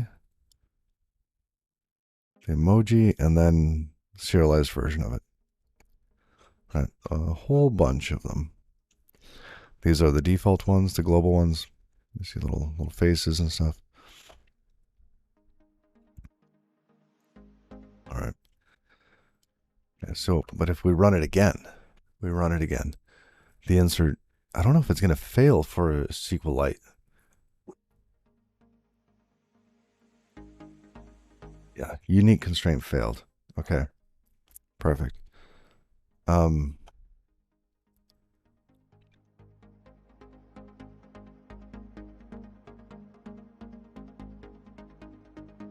They're like a insert if not exists.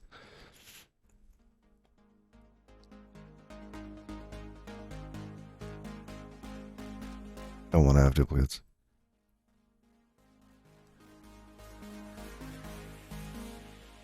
Oh.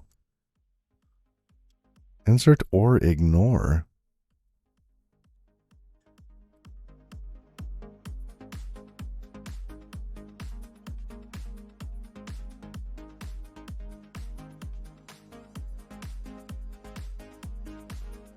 Okay, let's try that.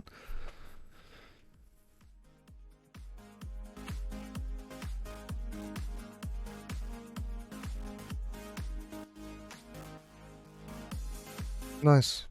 Nice. All right. And just for funsies, let's close that.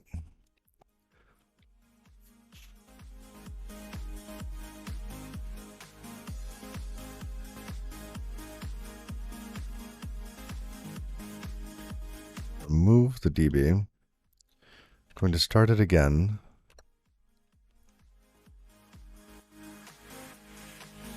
And once, I just want to make sure that now with the ignore, it's still populating.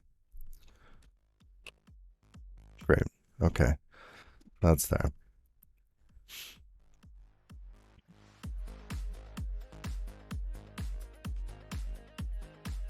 Awesome.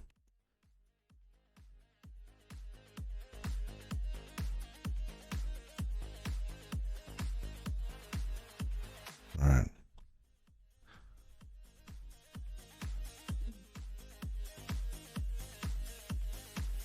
Let's remove the DBG on that. Good. All right.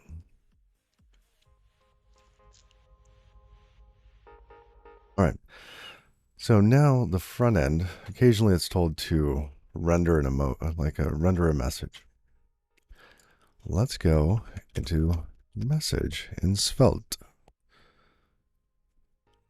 Well, it gets these different things. It says, hey, I got a message.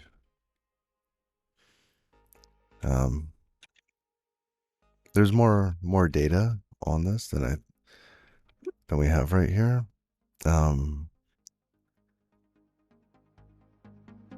I forget what all the properties are on that.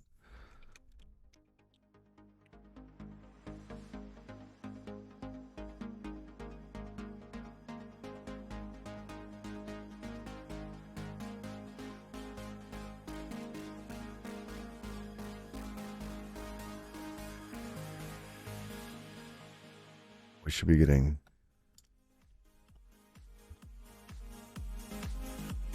console messages.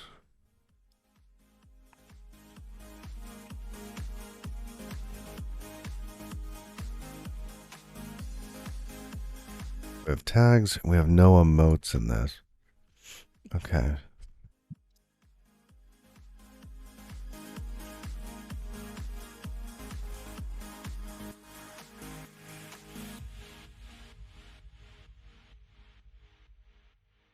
And if we had one that did have an emote,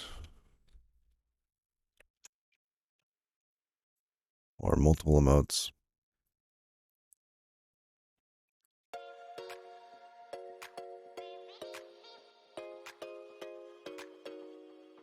oh, nice, thank you.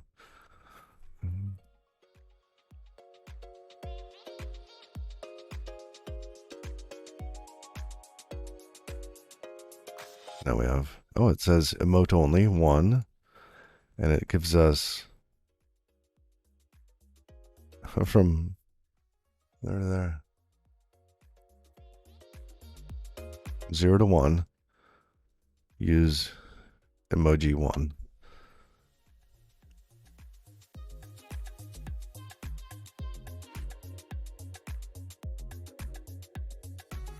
Right.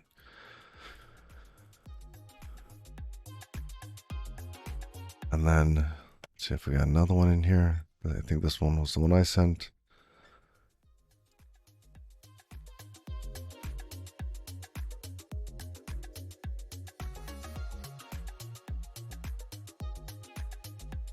No, we don't have like emoji only, do we? Or emote only? It does not exist.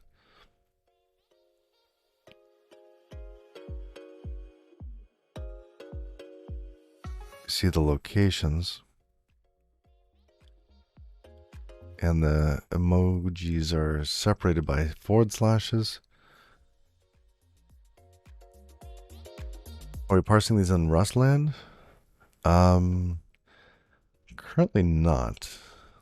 Like the message comes through in Rust, and we have that information available. But right now I'm just passing this whole object into JavaScript, which is why we see it here. And so I was trying to figure out where do I want to kind of combine the streams, the messages, the emojis. I was thinking of doing it in the front end, just saying, hey, give me this emoji, right? I've got these here. I'm gonna do a quick substitution, boom, done. Because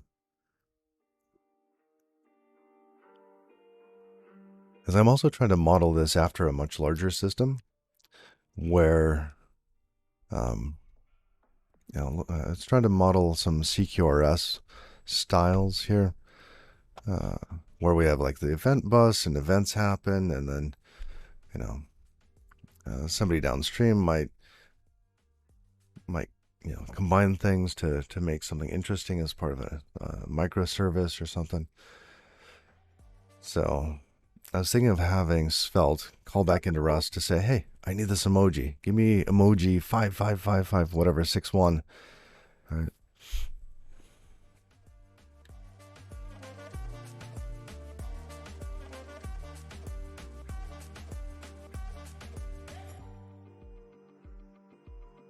So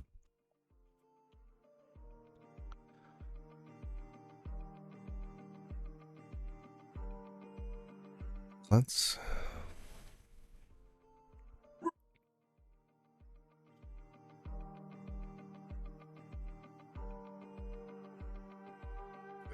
see.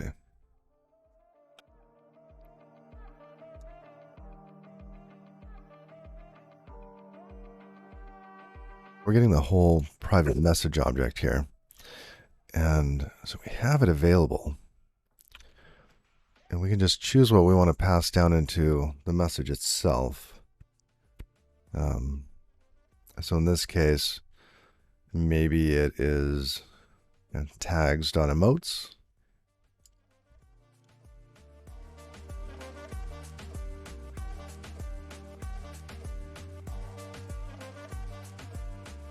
And maybe now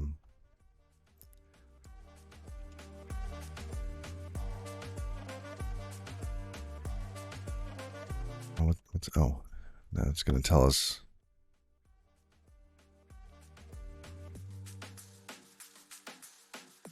modes does not exist. Oh, that's neat. Okay.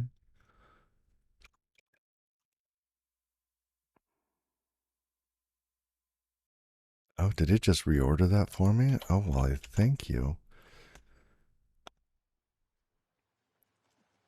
Implementing graphics on top of text is not very trivial.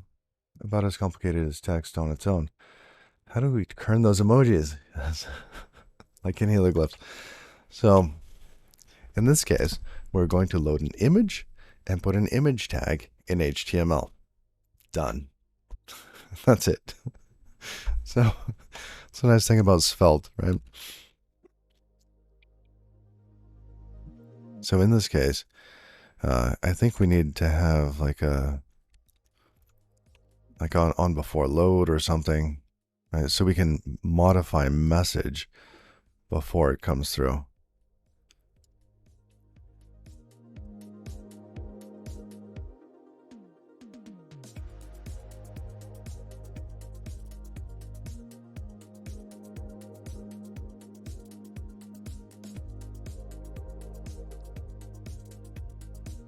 Right. So, Svelte. Back to something I don't know. We're also trying to learn Svelte. Here we go. Lifecycle events.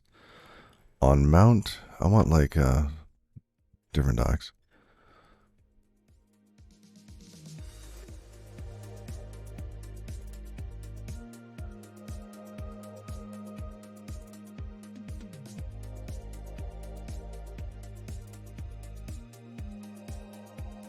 Before update. First time the callback runs will be before the initial on mount. Oh, okay. That's neat.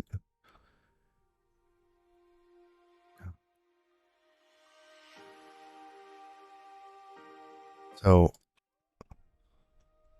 we should then be able to have. What happened there? Oh, wait, what? What is this? No.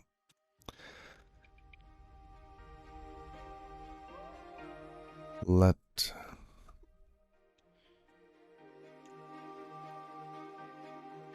rich message.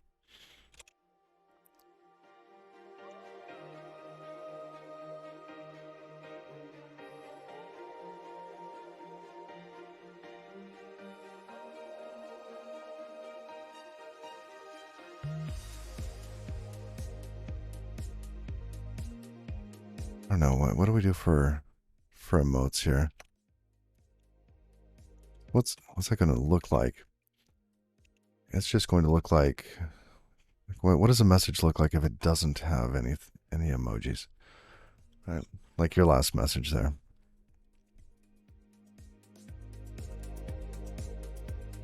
Tags, emotes is empty string. Okay.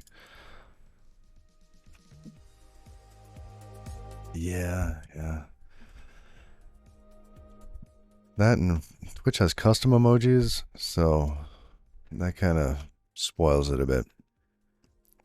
The Unicode approach, like, or Kappa. I don't think there's a emoji for Kappa.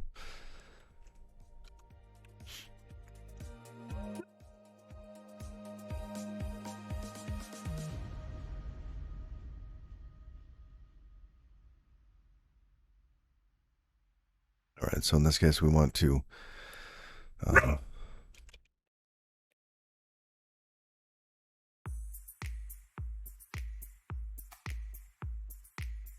I want to split on slash.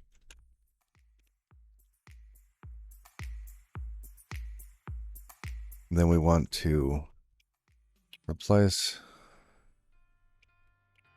from right to left.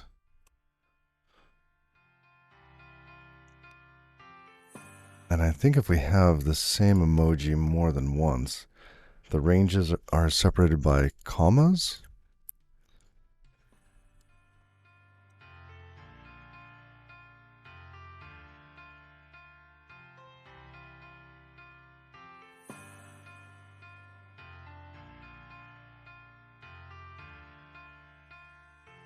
Yeah.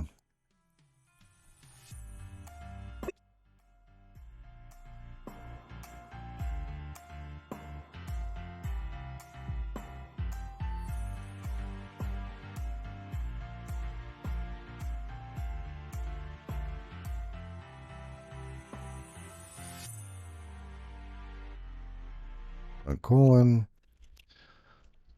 split their ranges by comma, and then by hyphen. Place text ranges from right to left. Now, what if we had something where it was ABA, right? Let's say we had 1, 2, 1, 2. Oops, I missed one.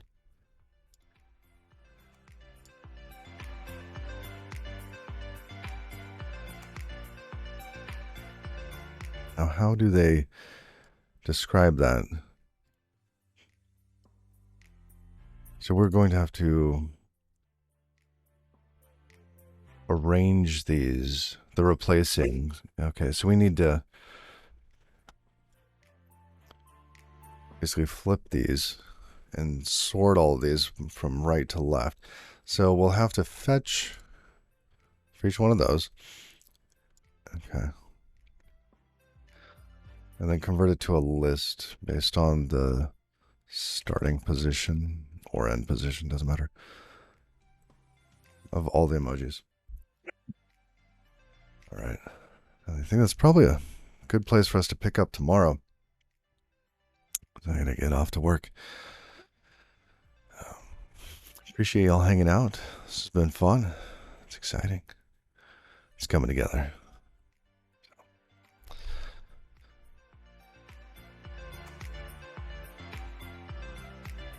Are we going to raid today? All right, Move Free.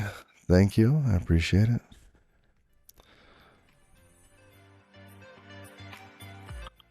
Let's search for Rust.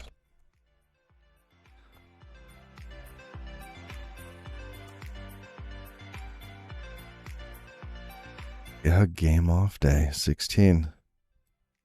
Oh, I wonder what they're doing it in.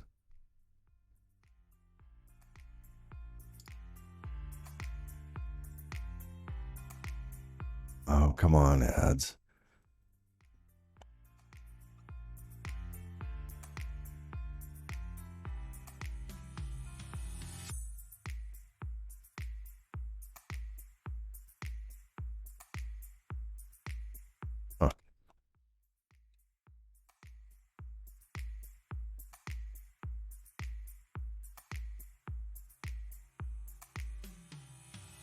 All right, let's try it.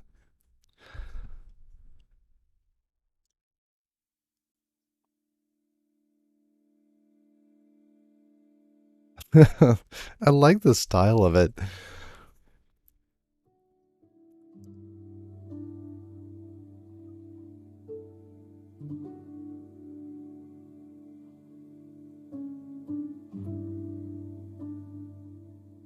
Yeah, I kind of like the 3D, like the 2D and 3D feel. Oh, they are using Rust. All right.